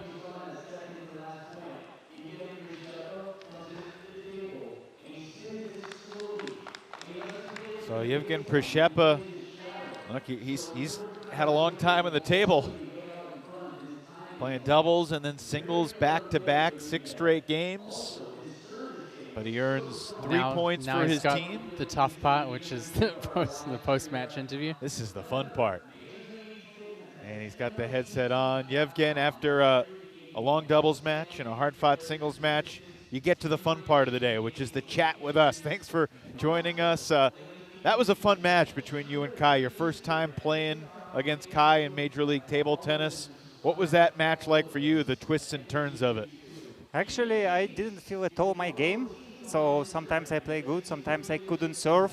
And I have same feeling that he was in the same situation. Sometimes amazing, crazy bomba shooting, sometimes miss easy balls. So I don't know what to say.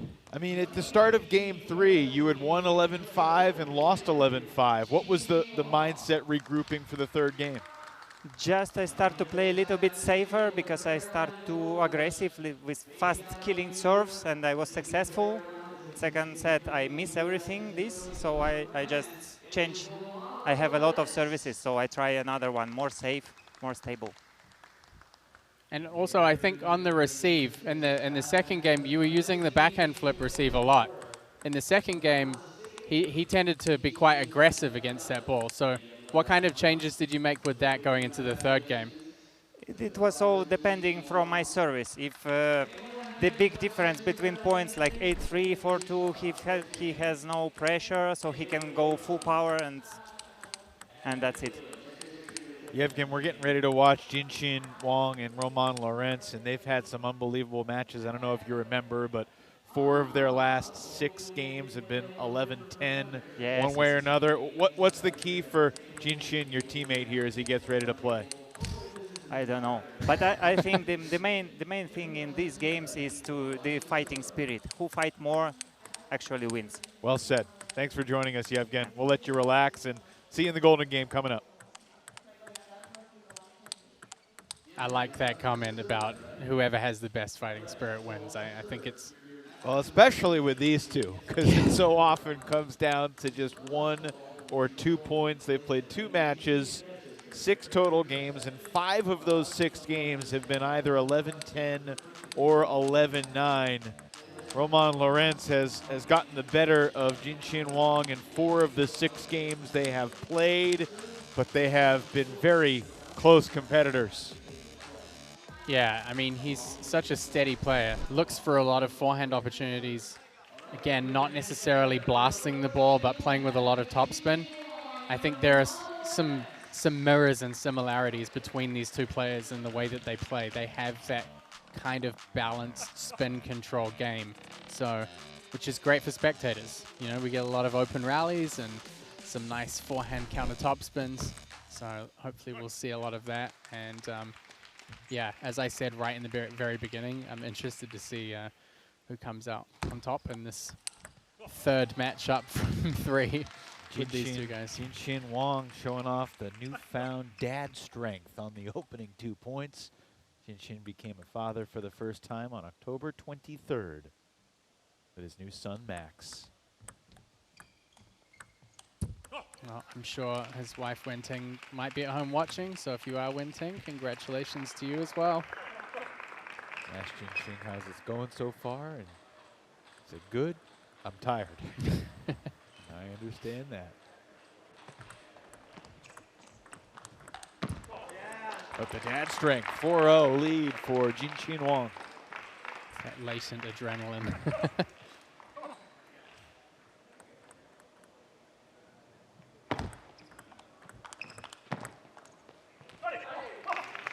Roman Lorenz on the board. Lorenz is an even 9-9 MLTT singles.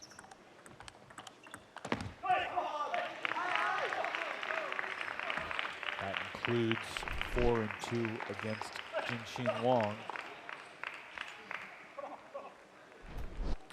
who really bounced back nicely in Myrtle Beach. He had a tough go of it in singles, in part because of all the close losses that he suffered. Just didn't quite play the big points well that first MLTT weekend. Pretty good response here from Roman Lorenz. 3 in a row after falling behind 4-zip.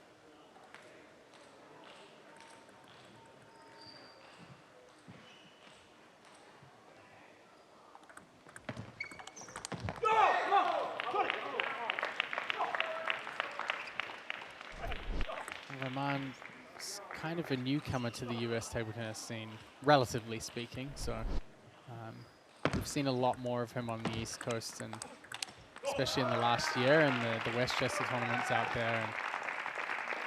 And he's quite a regular in the finals there, so certainly making a name for himself out here on the East Coast. Lawrence has battled back to tie at 5-all. Roman has been in the top 100 in the world, got up to number 99.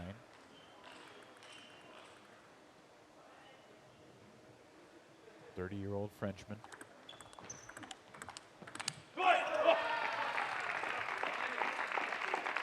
Vincent Wong, of course, past US Open men's singles champ.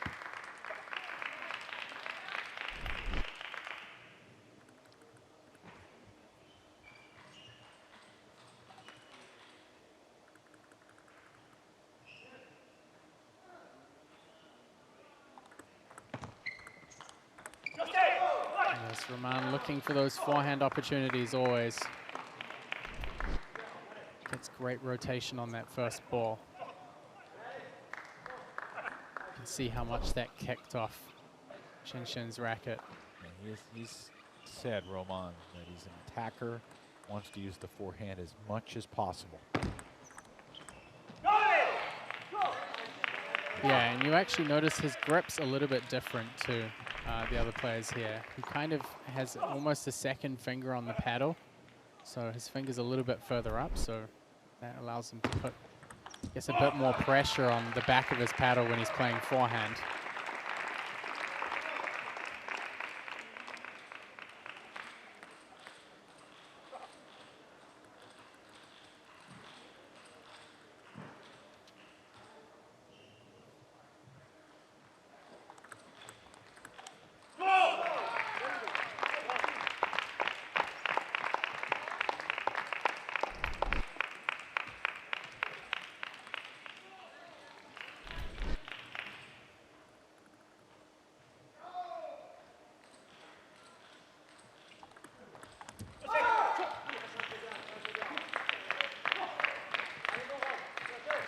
Good serve variations there from Roman Laurence. Short reverse to the forehand. It's a great serve variation to have for same-handed players.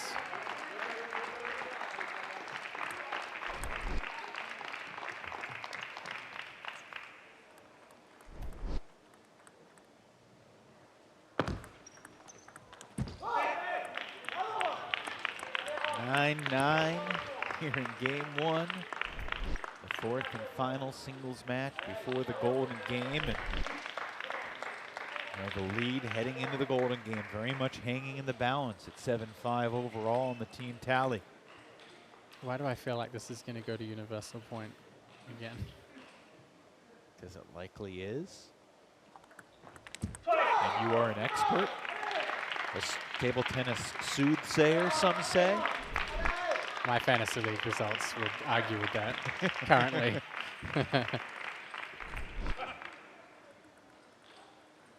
Lawrence, after trailing 4-0, has the first game point. Lawrence coming from behind, takes it 11-9. Super job there from Lawrence. You can see those reverse serves short to the forehand. Wang Jinshin really struggling to make good quality forehand flips with them. Found himself in the net quite a lot. And right at the end there, opting to step all the way across and pick the ball up with his backhand. So definitely great success there from the service game of Lawrence.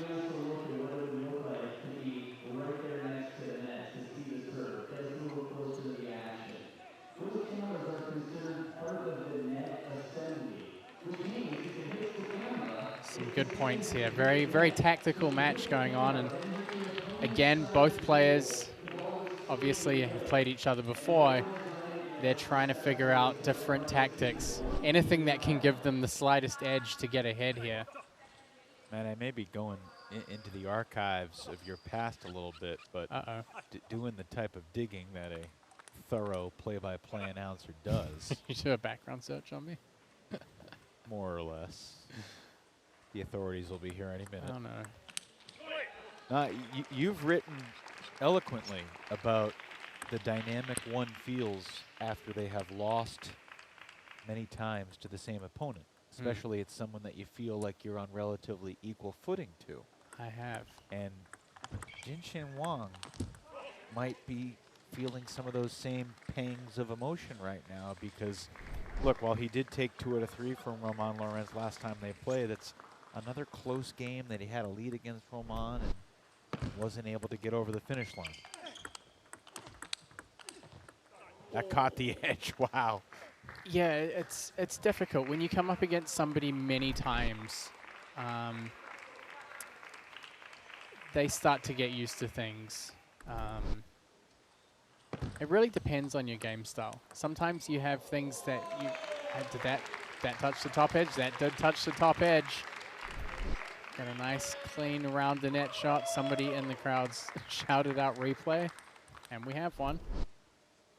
Great round the net from Wang Jinshin.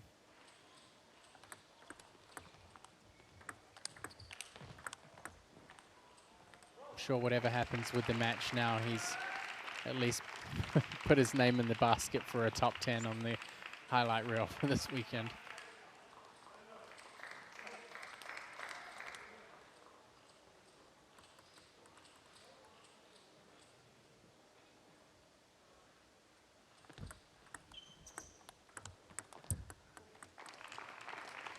Five out of 6 for Jinshin Wang. He had a similar lead in game 1, did not get him the point. That game 1 win for Romain Lorenz does clinch a lead heading into the Golden Game for Carolina. Once again, the Gold Rush have Enzo Anglais to thank. Enzo earned 5 out of a possible 6 points playing singles and doubles. Jinshin just really reliable on his backhand opening. It's not the fastest ball out here in the competition, but it's got a lot of topspin rotation, hard to control.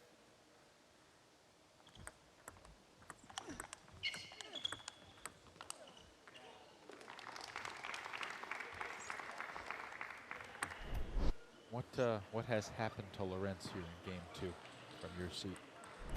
I think the difficulty is if you're trying to play forehand full table, if you have an opponent that's staying in control as well as Jinshin is, then it's difficult, you know, to keep repositioning yourself and to cover the whole table. And I think Romain's difficulty is that he doesn't necessarily have the power game to hit through Jinshin, and so, you know, sometimes you hit 3, 4, 5 forehands and you haven't really found an opening to get through and win the point. 2 straight for Lorenz after being down 9-1. At what point does Wang start feeling the nerves here? 9-6? I'm sure he would have felt them from the beginning of the match. Yeah, but you're up 9-1. You feel like you've got the game in command. If Romain makes 9-3, he's probably not feeling the nerves. But yeah, I think probably towards 6 or 7. Depends who's serving as well. That's fair.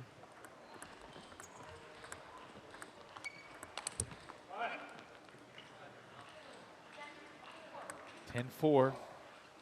Jinshin Wang on his serve. Tries to close out game 2.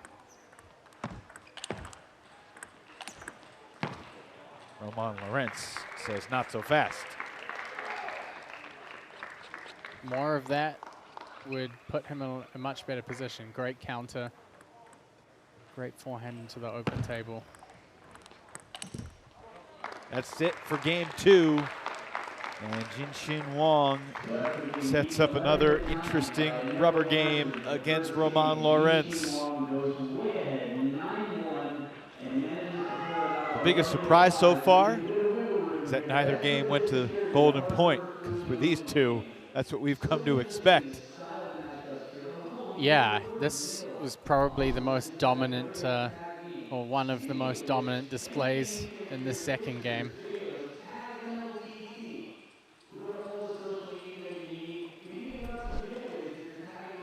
Great round the net shot there. Good to see that replay getting in here. Roman trying some different things here. He had a really good success in the first game, keeping that reverse short to the forehand, getting in with a first heavy rotation on the forehand. I think Jinshin managed to find Roman's backhand a little bit more.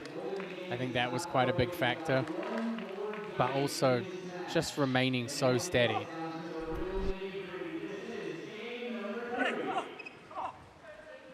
I'm going to put you on the spot again. Who are you leading towards here in game 3?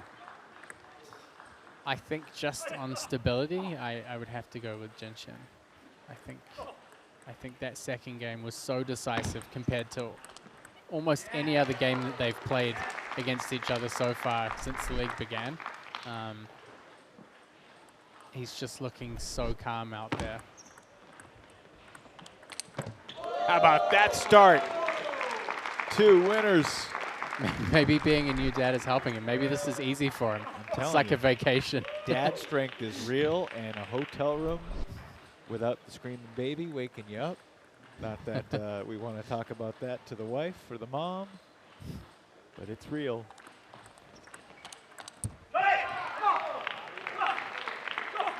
Roman getting vocal, something that we really see among the, much more among the Carolina Gold Rush team, I think, is that vocal confidence build. And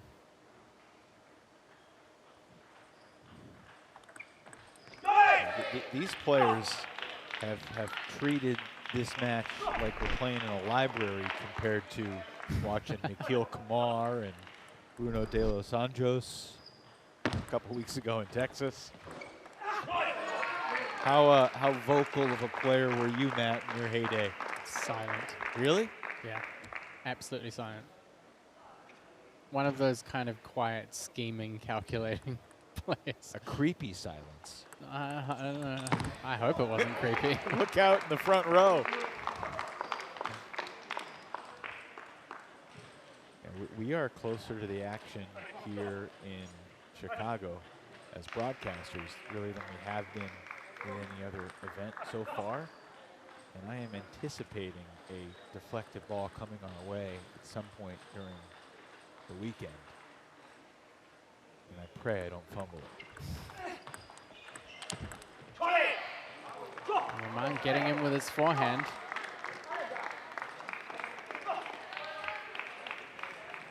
You can see like a direct correlation between when they start to get vocal, when they start to give themselves a little bit more positivity, and the quality of their forehand or the quality of their attacking strokes.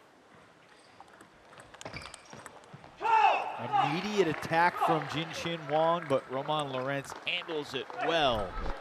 4-all.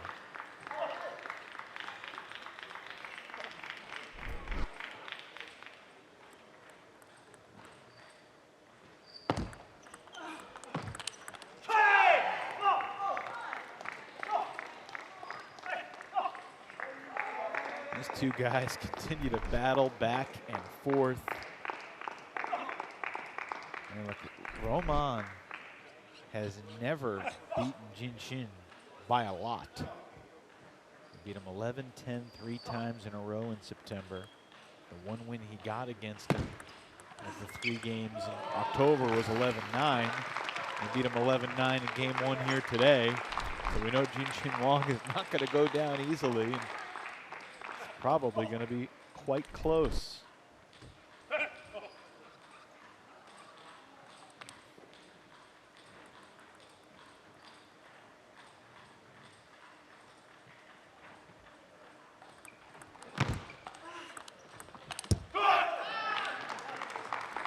Jinshin doing a good job of pushing Roman out wider off that corner.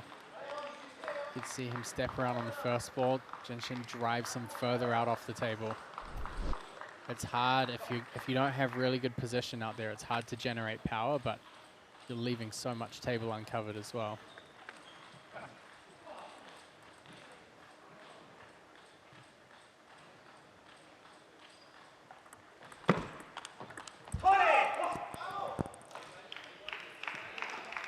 It's a little juice on that backhand serve receive.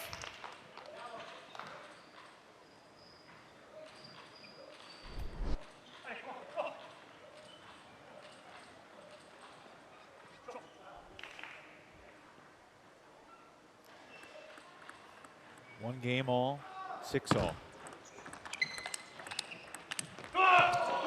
Just misses that down the line opportunity.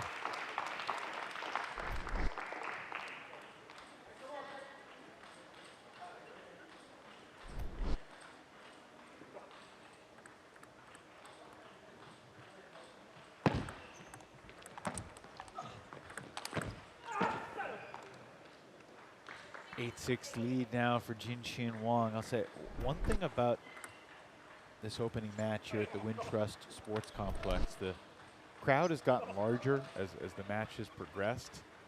And I don't know about you, I felt like there's been a real focus on every single point of this match. Like, you can feel the intensity. You can just look around and see the fans really locked in and engaged on what they're seeing.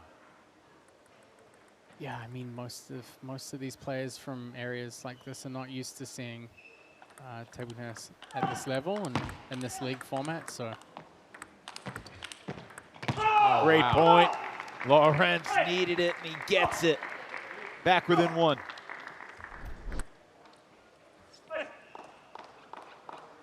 There's so much similarity. There's so much linking between these French players. You have Enzo and Bastian and Roman on the Carolina team, and they have that same grit and determination and vocal positivity. I guess there's something in the water over in the French league that they're bringing over, bringing over with them here. But Jinshin just still looking steady.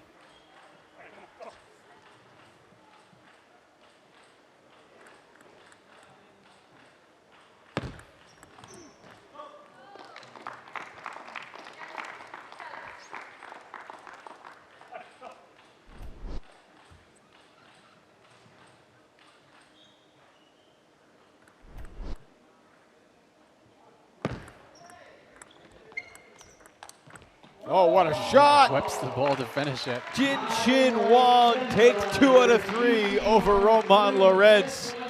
Hopefully we see these guys play at every opportunity, because it is always thrilling stuff.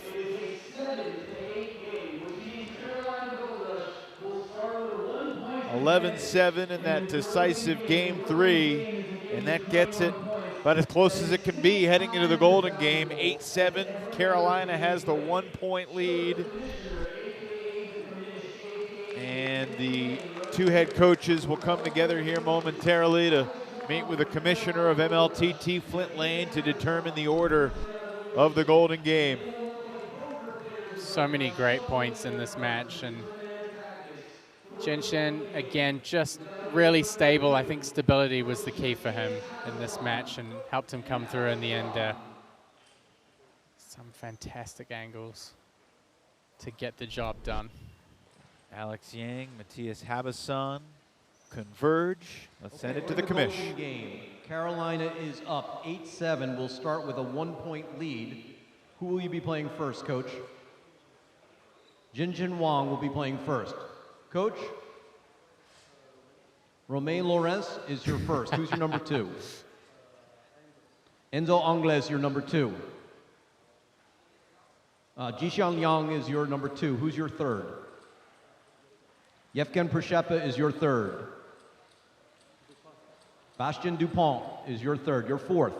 A little bit of a change up there from Kai Zhang is your fourth. Alex Young. Koyo Kanomitsu is your fourth, making Angela your fifth, and Honglin is your fifth. Good luck, coaches. Interesting. It's mostly sticking to the same order as the previous draw matchup. Just Przeppa coming up against DuPont.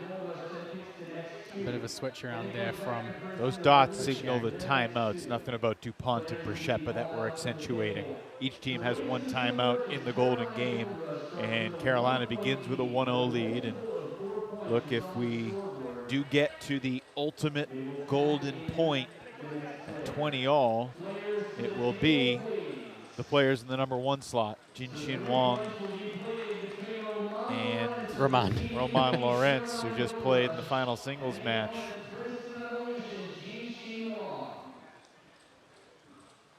So far, teams that have had a lead entering the golden game have won 2/3 of the time. They're 16-8.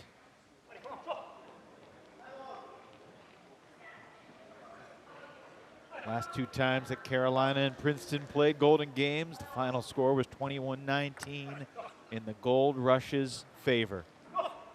Matt Hetherington, enjoy your first ever golden game in person. Thank you, I will. Oh. The intensity ratchets up several notches very quickly. That's a great way to send a message after that singles match.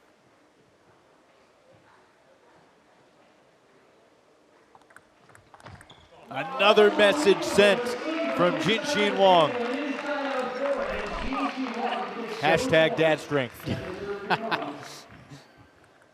It's just crazy to see the gears stepping up here.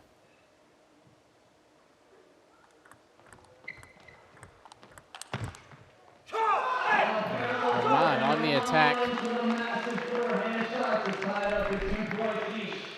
Fairly fitting there that they would take 2 points each in this opening 4 points of the golden game.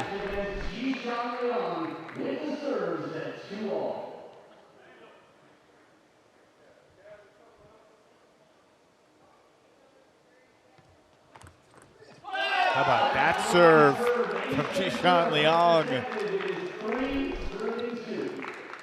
He's had a lot of time out there on the bench to figure out how to change things. Another deep serve, and it worked out for him.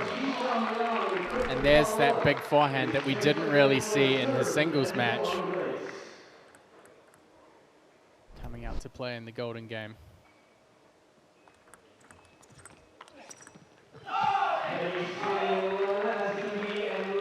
Place on the board for Carolina here in the golden game.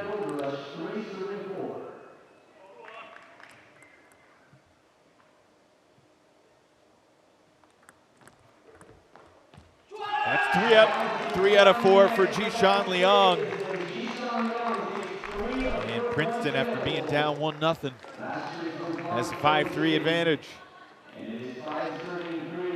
This would be such a big opportunity for them to get a little bit of movement up the table. And now Przeppa versus DuPont.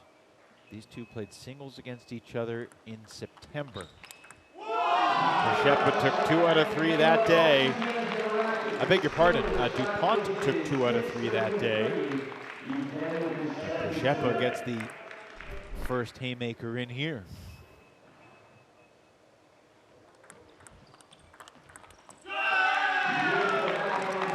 Strong start in the golden game for the Princeton Revolution. Wang, Liang, and Przeppa have set the tone. Big alley from Bastien DuPont.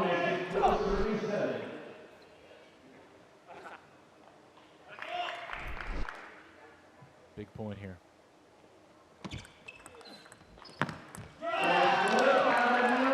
Three out of 4 for Przeppa.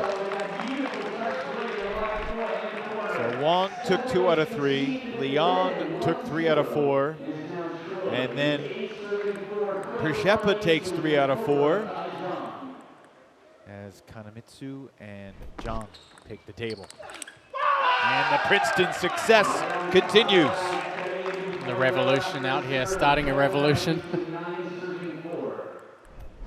They know how important the Golden Game is if they want to make up some ground in the standings. And look, they've got a lot of ground to make up. Top 2 teams in the division make the postseason.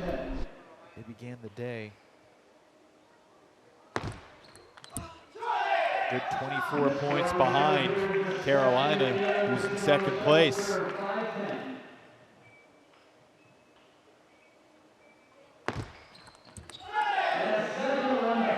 Kaijan claws back some ground here in the Golden Game. Now we'll see a bit of attack and defense. Honglin taking on Angela Guan.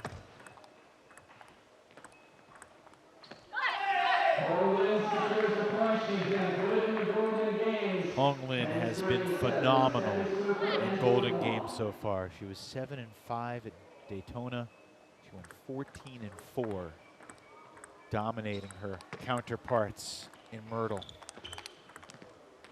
And another clutch start for Honglin, who has been such a key piece for the Gold Rush success.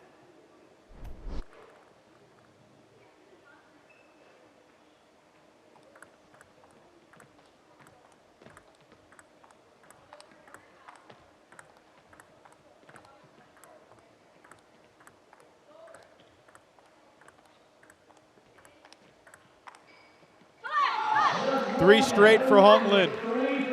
Steady, steady, stable work from both players.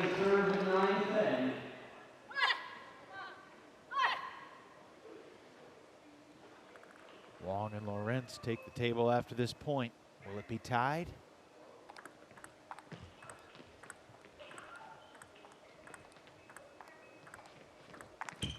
Ten all. Honglin continues to show off a masterful Golden Game ability. Finally on that 4th point, Angela Guan taking an opportunity to attack. I think she's got to go for more attacking opportunities here, especially in these tight Golden Game points. And for the first time since the score was 1-0, Carolina's back on top here in the Golden.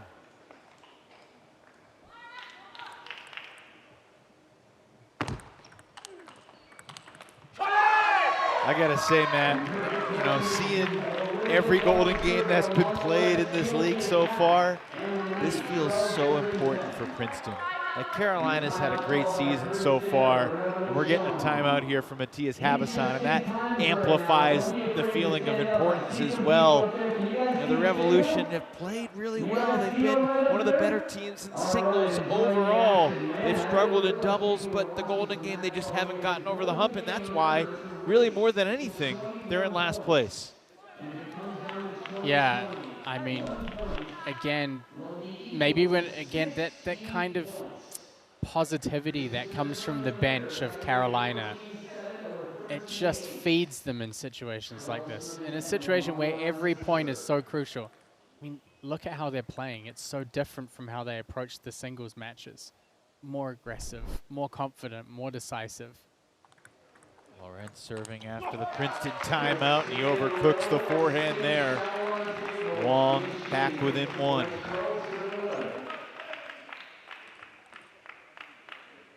I love the gravity of every single point here at 12-11 in the Golden Game.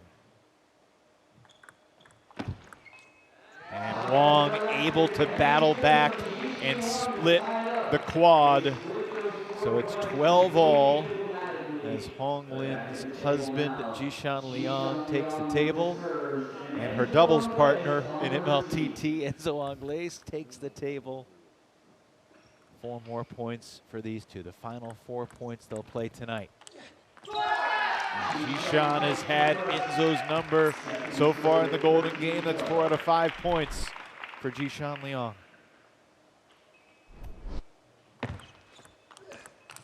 Oh, what a shot! Just unreal forehand counter. My goodness. Doing that against an easy ball is difficult. Doing it against the ball that Enzo just played is out of this world crazy. You did say that he has the best forehand in the league when things are clicking. Folks should see what you mean. You know what you're talking about. Oh, that's an excellent forehand response, though. And Angles able to split that quad. 14 all. Bastien Dupont and Yevgen Prishepa up next.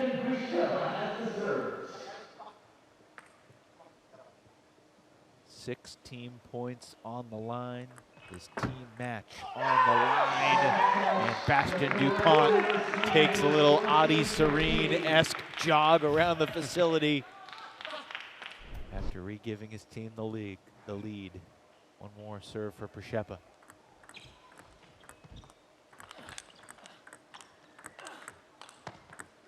Tremendous defense from Bastien Dupont.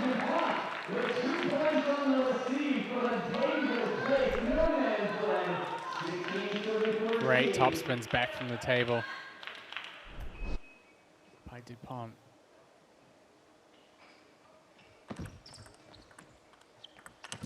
Missed it. 3 in a row for the Frenchman. Dupont's been so good at opening up that half-long ball throughout his play here today. This is the shifts in momentum. Prishepa took 3 out of 4 last time these two teams, or earlier in this Golden game. But it's a 4 straight sequence for Dupont from 14 all to 18-14 on the back of Bastien.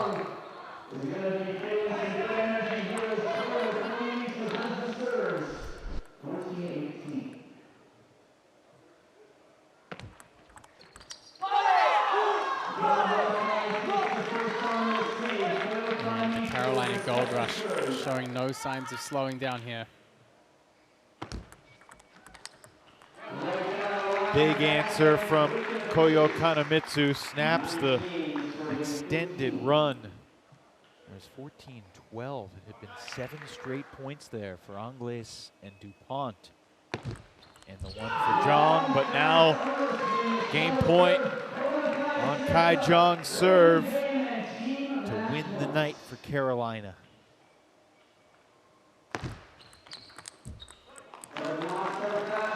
Kanemitsu fights it off, but this is a tough ask for Angela Guan. She has struggled head-to-head against Hong Lin, and she just needs to forget about the past and try to win a point right here. Hong Lin again could win it for her team.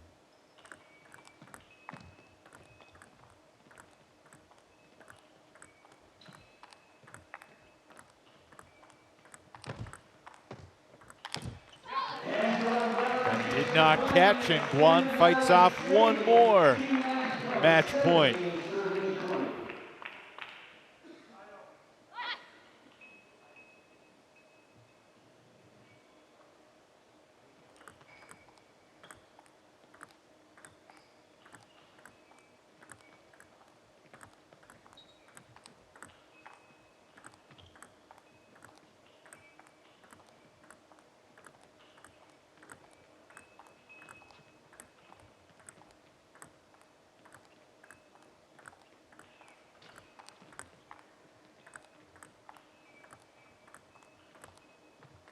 That might have been the longest rally we have ever seen in Major League Table Tennis.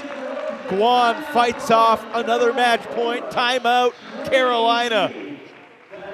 Does anything get your heart rate going more than being at this stage of the Golden Game and watching a point like that? Do you think Hong Lin was too cautious here? I think so. I mean, when you have I guess, a little breathing room, then you've got to go for your attacking shots. And her attacking shots are good. They're solid, but I think she's definitely pushing around a lot more. And you don't want to get pushing with the chopper, because if anybody's practiced pushing, it's a chopper. They've practiced it for thousands of hours. It was a 34-shot rally.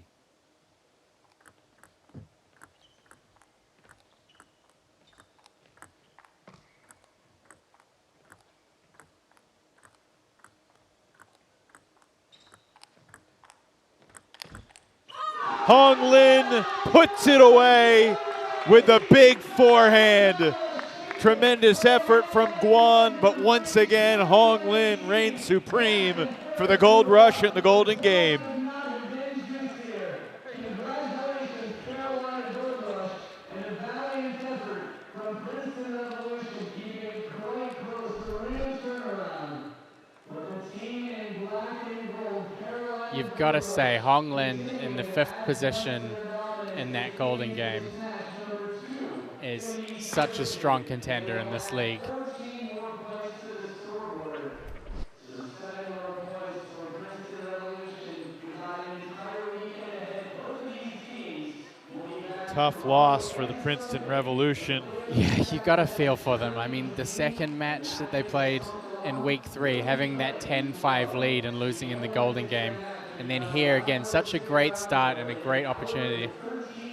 But the Carolina Gold Rush, big smile from Coach Yang here. Yeah, Alex Yang put the headset on. Alex, congrats. Some nervy moments down the stretch there, but your team gets it done.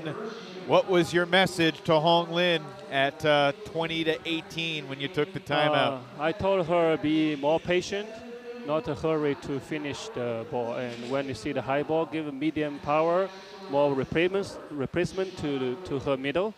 And if not, you just continue to be patient. You know, you're still like 20-18, don't nervous. If 20-20, we still have chance. What is it about Hong Lin? It seems like Golden Game after Golden Game, she comes through for your team. Because she is like one of the top female playing East side, so she has more confidence play against other females. So I think she trusts herself to can get her this time again. So you've had now three occasions with this team. 21-19 was the first Golden Game, 21-19 the second. This time, actually, they got quite a good start, but you guys were able to come back. What do you think is the strength of your team when it comes to playing these Golden Games? Because it's very important Golden Game against the female playing against a female. So after we down 6-10, I still have a lot of confidence after Dupont getting 4 points. I think the match will be done. Yeah, Bastion really changed the flavor of that Golden Game. He came in, I think, at 14 all, and Enzo was down 14-12, so there was a sequence of 7 in a row between Enzo and Bastion and Kai, but Bastion did a lot of good work there for you. Yes. I think he's playing better and better against after the first weekend. I think he getting a lot of training, a lot of matches, and has. I think he's the best right now. That's 5 Golden Game wins and 7 games for your team. And any other kind of big picture goals stuff you'd like to see from your team this weekend? I told the last weekend was we don't send all the best team. I said we try to win all 3 games because we never beat Florida Cross, so we try to win this time. All right, well, you got to wait till Sunday to get your shot at the Crocs, but you got the hometown team, Chicago, tomorrow. Alex Yang, congrats on starting the weekend 1-0. You can't go 3-0 unless you go 1-0 to start, and you've done that. Congratulations. Okay, thank you very much. Alex Yang, victorious for the Carolina Gold Rush here, as we see some members of the Florida Crocs getting ready to warm up. But we're going to chat with Bastion Dupont. Bastion, congratulations, man. You take the table at 14 all after Enzo had just gotten you 2 points back to tie it up. What was the mindset going against Yevgen, who had taken 3 out of 4 points against you previously? After the 4 first point, I feel not so comfortable with this backhand service, but at the second rotation of the Golden Game, I just wanted to attack first and put pressure on himself. I think for you, throughout the matches, the singles and the Golden Game, you had so much strength in your opening against the half-long ball. How important was it for you to be confident opening against those half-long opportunities? Yeah, my game is quite aggressive with my forehand, so each ball who goes out a little bit of the table, I need to put many pressure because I don't feel so comfortable with backhand. So all the time I can play strong with my forehand. That's what I have to do. Bastian, how does winning the Golden Game change your personal mindset about the whole evening? I mean, you got one win in your singles match, lost 2 games to a good player in Koyo, but you get the win for the team and you contribute. Does performing well in the Golden Game kind of change your feeling about the whole evening? Sure, it gives me so much confidence for the next matches, so it's very good, and I'm really happy that the team could win tonight. Well done. We'll see you tomorrow. Thank you. Thank you, Bastian DuPont, with some big points for his team as they get it done in the Golden Game. And our updated East Division standings for the moment, Carolina back atop the table, but the Florida Crocs are getting warmed up. And look, if they can beat Chicago later tonight, there's a pretty good race brewing here. And right now the separation continues to grow between the top 2 and the bottom 2 in the East Division. As we wrap up our first show and get ready for the Florida-Chicago match, Matt, your final thoughts on your first MLTT in-person experience and what we saw in the Golden Game from Carolina. Loved it. It's, what you see at home is great, but being here in person is it's definitely different. So I encourage everybody, if you have an MLTT match in your area, get your tickets, get down here, come and see it for yourself in person. We're just getting started here in the Windy City, and the hometown Chicago Wind are coming up next against the team that entered the weekend with more points than any other in the entire league, the Florida Crocs. That's coming up in about 67, 68 minutes or so. For now, for Matt Hetherington and our entire crew, Evan Lepler saying so long. The Carolina Gold Rush take it over the Princeton Revolution. 14-7 was the final.